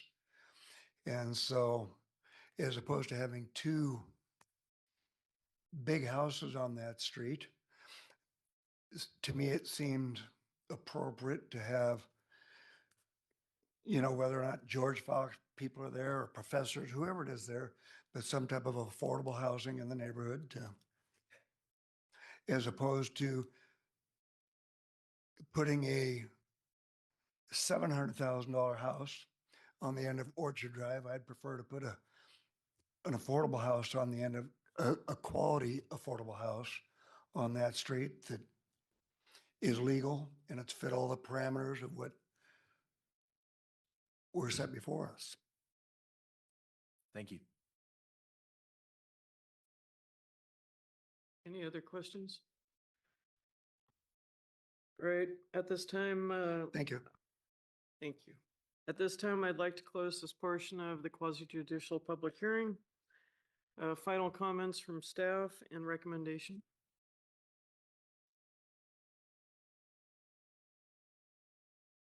So staff would still recommend that the commission adopt Plan Commission Order 2026-01 that denies the appeal and upholds the planner direct decision PLNG 2542, or excuse me, sustains the decision with the conditions. Thank you. At this time, the planning commission will deliberate discussion of criteria with findings of fact. Madam Chair, if I may just make a couple comments. So first of all, I'd like to say that I agree with all the complainants, I guess is the right term, I'm not certain, about the density issue. I think it's misguided from the state, but the problem is that's the source of it. So state law dictates the zoning requirements that the city of Newburgh has to abide by, and therefore what the planning commission has to abide by and what city staff has to abide by, specifically lot sizes and things like that. As an example, perhaps Director Siegel can correct me if I'm misremembering, but I believe it was 2010 when they changed the lot sizes from 7,500 square foot minimum for R1 to 5,000, which caused a big stir for the Shelley Park development, which is the north side of College, where you go off to the left, because those two sizes of developments came into conflict at that time. However, our hands are tied for having to be able to follow that law. So when you hear quasi-judicial hearing, that means we're acting as judges. We can't make law, we have to follow law. And so the other thing with that is that when an applicant meets all the criteria set before us, we can't come up with some sort of novel reason to deny the application that's outside of that criteria. I mean, it's basically like going up to somebody and says, okay, you can do this, but you've got to meet X, Y, Z, C, B, Q, and E. Okay, and you meet X, Y, Z, C, B, Q, and E. And they say, well, I don't think I'm going to approve it after all, because even though you did all that, and it's like, what? And that's the position of the applicant. And so seeing that, we don't have any violations of criteria either from staff, the applicant, or even from the complainants. And so I see no reason to disagree with staff's findings.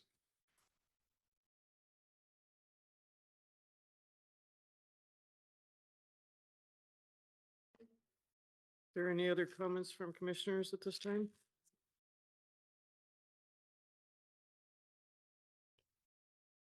I guess my only comment right now is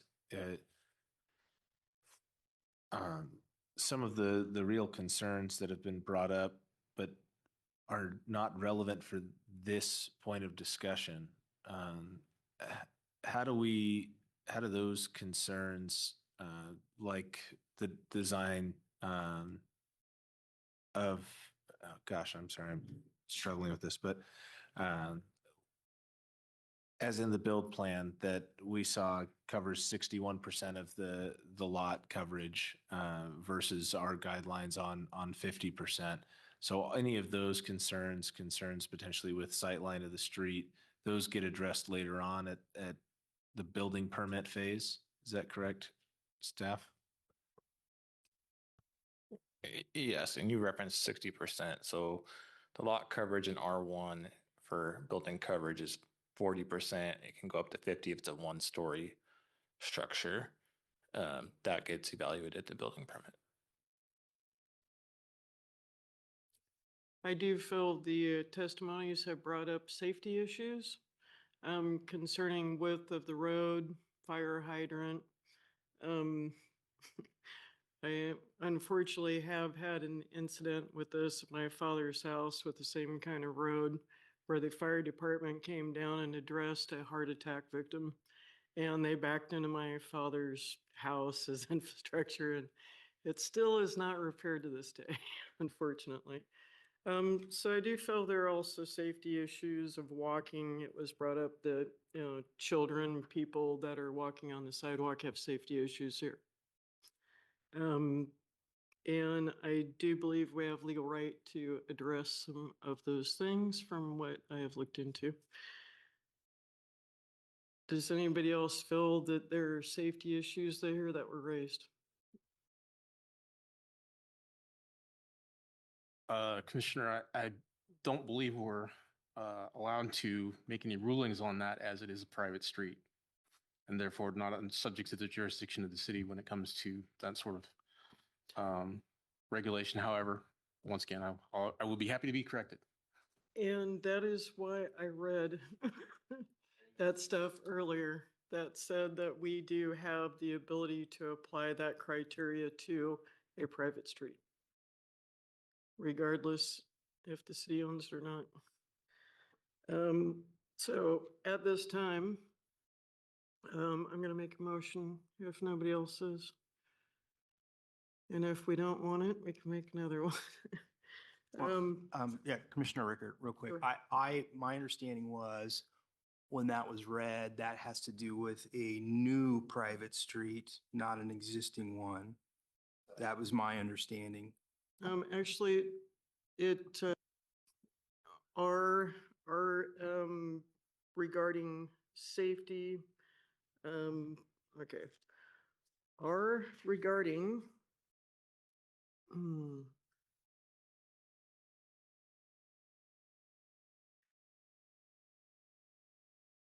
Regarding safety issues that are brought before the commission, we do have the ability to add things. I'm not saying I'm into denying this, but I feel that we might want to add something, amend it a little bit. Based on what? Provided, hold on. Or just what are you thinking? The applicant has submitted doesn't demonstrate that the existing private road will safely accommodate the proposed construction traffic and long-term use, requiring a traffic study and enforceable litigation is necessary to ensure compliance and approval criteria protecting public health, safety, and welfare based on photos and public testimony. I looked it up. I did. But, all right. Planning Commissioner Wright, I move to sustain the application subject to the conditions recommended by staff and the additional condition requiring a traffic and safety study, a recorded road use. Oh, well, we can't do that. Anyway, that's it. Could you repeat the motion, please? I move to sustain the application with amendment to a traffic and safety study. Planning Commission Order 2026-01 and order sustaining the January 7, 2026 Community Development Director Decision PLNG 25-42.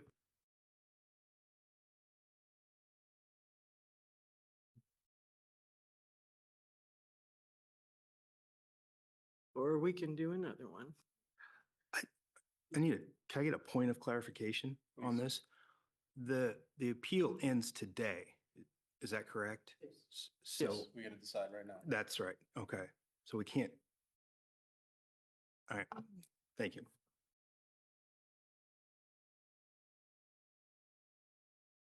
Do I have any other motions? I believe the proper procedure when a motion is proposed and not seconded is it needs to be tabled. Yeah.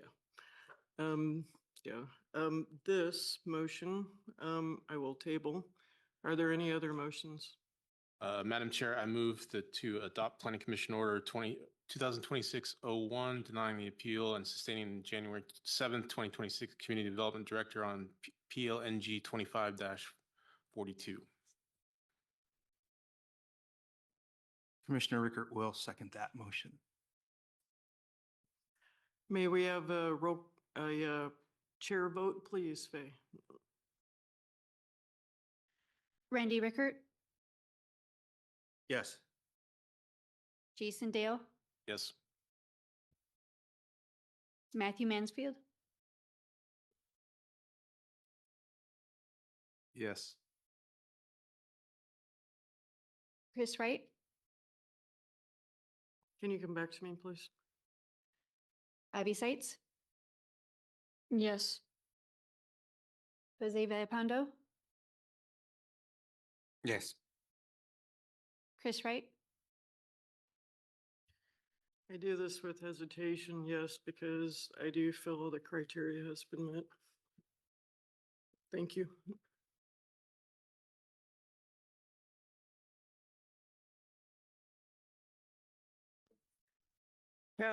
Motion passes unanimously.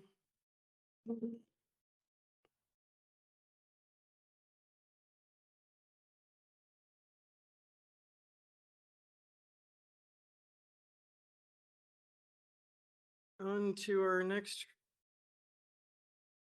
A random comment to staff. If you have some time after to discuss that number I brought up, 15440-030 in that table. Is there state guidelines that are preventing us from raising the minimum on duplexes, triplexes, and quadplexes to 2 parking spaces instead of 1? Yes, I believe that was part of the House Bill 2001 as far as middle housing goes. So in current section, single family houses require the 2 off-street parking spaces, but the state, and I will double check this, does not allow for more than 1 parking space for those middle housing units. And that includes cottage clusters as well. And it's not that the state limits how many parking spaces can be provided. They limit how many spaces we can require. So if a builder wanted to provide more, then of course they can do that. But it is the state that's hamstringing the ability. Yeah. your mic wasn't working. Yeah, only got. Just so everybody knows.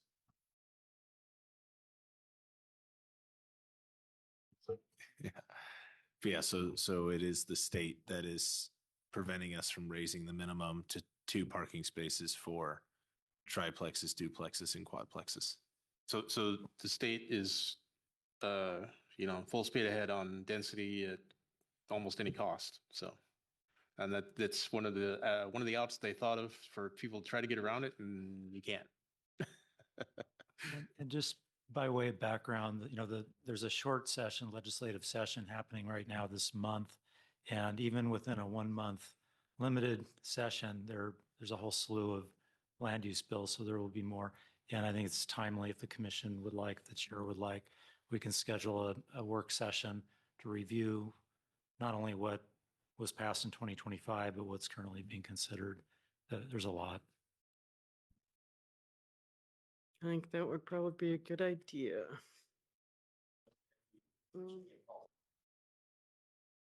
All right, it is going on 9 o'clock. Is everybody willing to continue?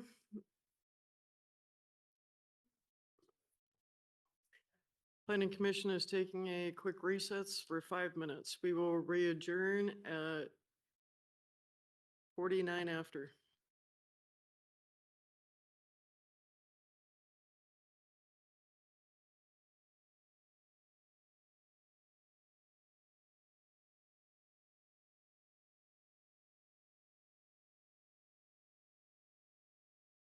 That's correct, unless there's an appeal. If there's an appeal of a vacation rental decision, then it would come to the planning commission.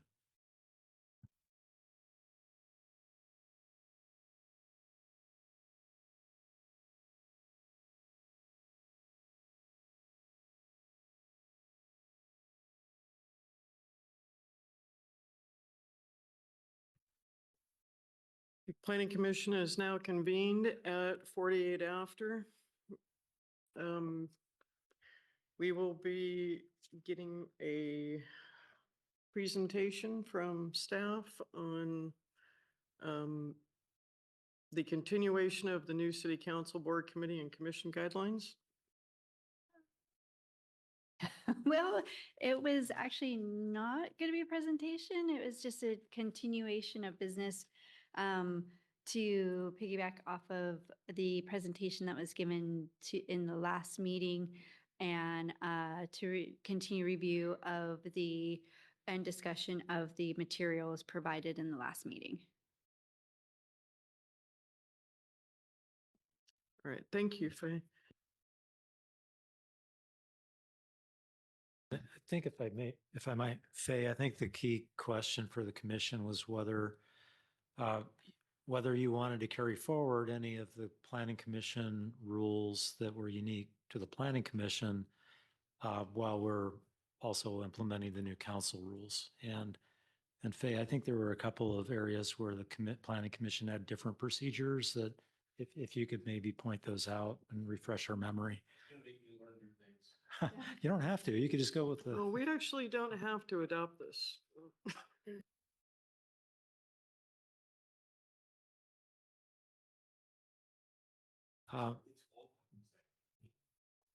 Yeah, so the council has adopted uniform rules and procedures for itself and for all the commissions.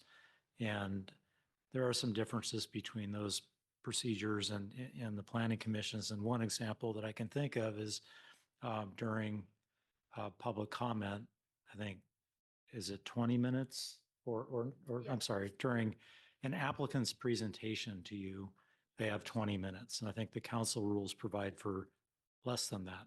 You can provide more time. I think it's always been 15. Is it always 15? Yeah, it has been 15. Oh. I was actually, they put What did they do? the council, that one, the council rules were more time than what we actually provided our. Okay, thank you for correcting me. So the question then in that case would be if the planning commission wanted to provide more time in alignment with the council procedures or stick with what you're doing. I think that's, I don't know. Were there others, Faye, that? Yeah, some of the other ones I was just is the minutes it was brought up that per state regulations, we don't have to do the approval of the minutes on the consent calendar. It's just you don't have to verbally do that. Does the planning commission want to continue to do that? The other item was about the quasi judicial, the conflicts of interest. The planning commission rules state that you have to excuse yourself if you have a conflict, ex parte and everything. While the city council rules don't state that. They don't have that. We can always make more rigid requirements, but we can't be less rigid than the city council. So it's really up for the planning commission to decide if some of those we want to keep, and which would mean that we would have to revise our current rules to complement and the rules that were just passed by the city council and but are specific for the planning commission. So just as a little background, I believe it's useful to approve minutes like that. We haven't really done it much lately, but in past we had a Commissioner Kathy who would thoroughly check the minutes for any errors or mistakes or anything like that, and would semi-frequently add a few corrections. So just leaving that out there as something for commissioners or anybody really to check for errors and approve whether the errors are there or not is a good thing, I think. In general, I think we should only change our policy where we have to right now. I'm still trying to learn it. That's. Another item is the script that I created. It was part of the attachment. We created a new one that was more in line with what the city council did, but more specific to planning commission for the quasi judicial and legislative scripts.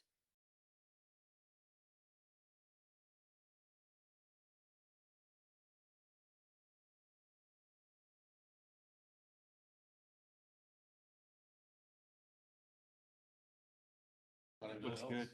Yeah. No edits. Planning Commissioner, right? I would love to see us keep ours, but only elevate those ones that are above or complement our current commission guidelines.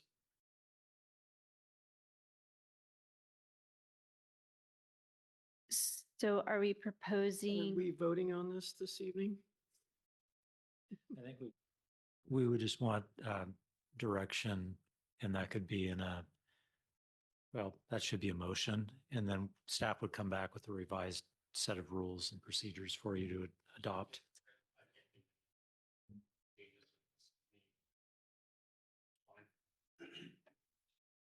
So if I understand correctly, we're putting forth the motion to not change the planning commission's rules and guidelines and to adopt phase description and Except for, just so you guys know, there are conflicts with our current rules that we have to go with the of course we the have to align with city 2025 council. rules. So if we Yeah. keep it exactly like this, there will be conflict. And it could be confusing in that aspect because some of the 2025 board and commissions. Okay, so you want to just adopt what those few things and then, so should I just go ahead and do a, So like all the policy stuff is Yep. the same, but those things are. okay, so should we just write up something separate and bring it to the commission? Motion Yes, that? that'd be great. I'm sorry, could you Yes. please restate your motion? Well, we want to make sure we're following her. So the policy questions raised, such as the time limits and what do we just say? The meeting minutes and there was another one? The scripts, right? So those are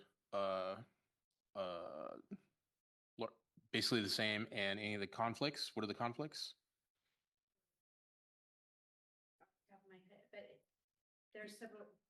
There's several sections that are conflicting that we could remove.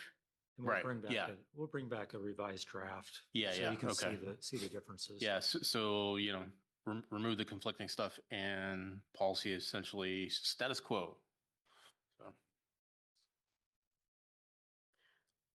I move to have the city do that. What he said.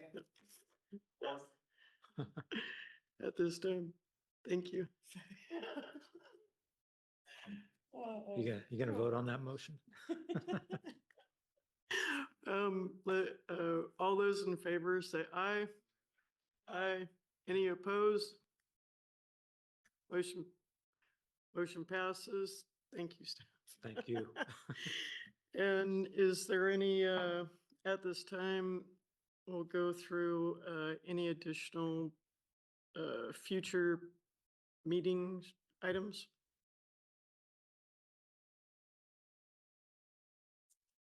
And I'm not stating that, right? Come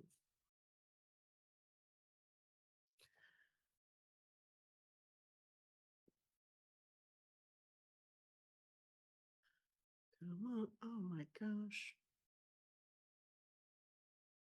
Okay. All right, At this time, staff, can we hear the anticipated schedule of the planning commission activities? Sure. Thank you, Chair. So the next several, well, perhaps not at the next meeting, but this spring, we'll be coming to you with the housing capacity analysis. And so that'll be the first long-range planning project that this commission takes up this year. We do not have any quasi-judicial hearings scheduled, none coming up that I'm aware of. So we may not have anything for your next meeting unless, nope. Are there any items from commissioners at this time?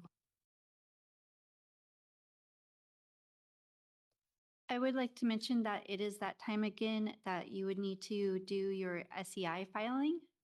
You would have received an email from the city recorder, Rachel, about getting that done through the portal and everything like that. So everybody should see that. It should be coming in on your City of Newburgh email. I got it. February 2nd. That's when she sent it out. And Commissioner Wright, after this issue here this evening with the envelopes, I think we should address this as a commission. Draft an amendment to the Newburgh Municipal Code that requires mail notices from the city to be placed in plain envelopes, showing only the applicant's or sender's address on the front with no advertising, promotional copy, or other markings that could make the mailing appear to be junk mail. And I have some draft language actually for the city, but would commissioners be willing to address that on future agendas? Are we able to make a change on that since noticing affects more than planning? It's going to affect other departments, I'm guessing. Oh, well, if the commission wanted to make a recommendation on, land use notices, certainly that's, within your purview. And I think there's the code maintenance docket that we maintain, and, that could be added to the docket this year. So we could, bring that forward. Were there any other takeaways or requests from? That seems pretty common sense to me for description there. Yeah, so we would, currently this city places that responsibility on the applicants to do the mailings. And so we don't really check, we can't check the envelopes that they send out, but that would be sort of self-enforcing, like this evening if someone brought it up and they said, well, here's the envelope they use. Yeah, if I can add on to that, the mailing that came from the city of Newburgh was for the hearing tonight. So that was from the appeal hearing. That's the one that the city mailed out on our letterhead. Yes, correct, Commissioner Wright. And the other one was from the applicant, and there's nothing in code that says that. And I know some jurisdictions do have the city mail it out, but City of Newburgh currently does not, and that'd be a cost incurred by the city.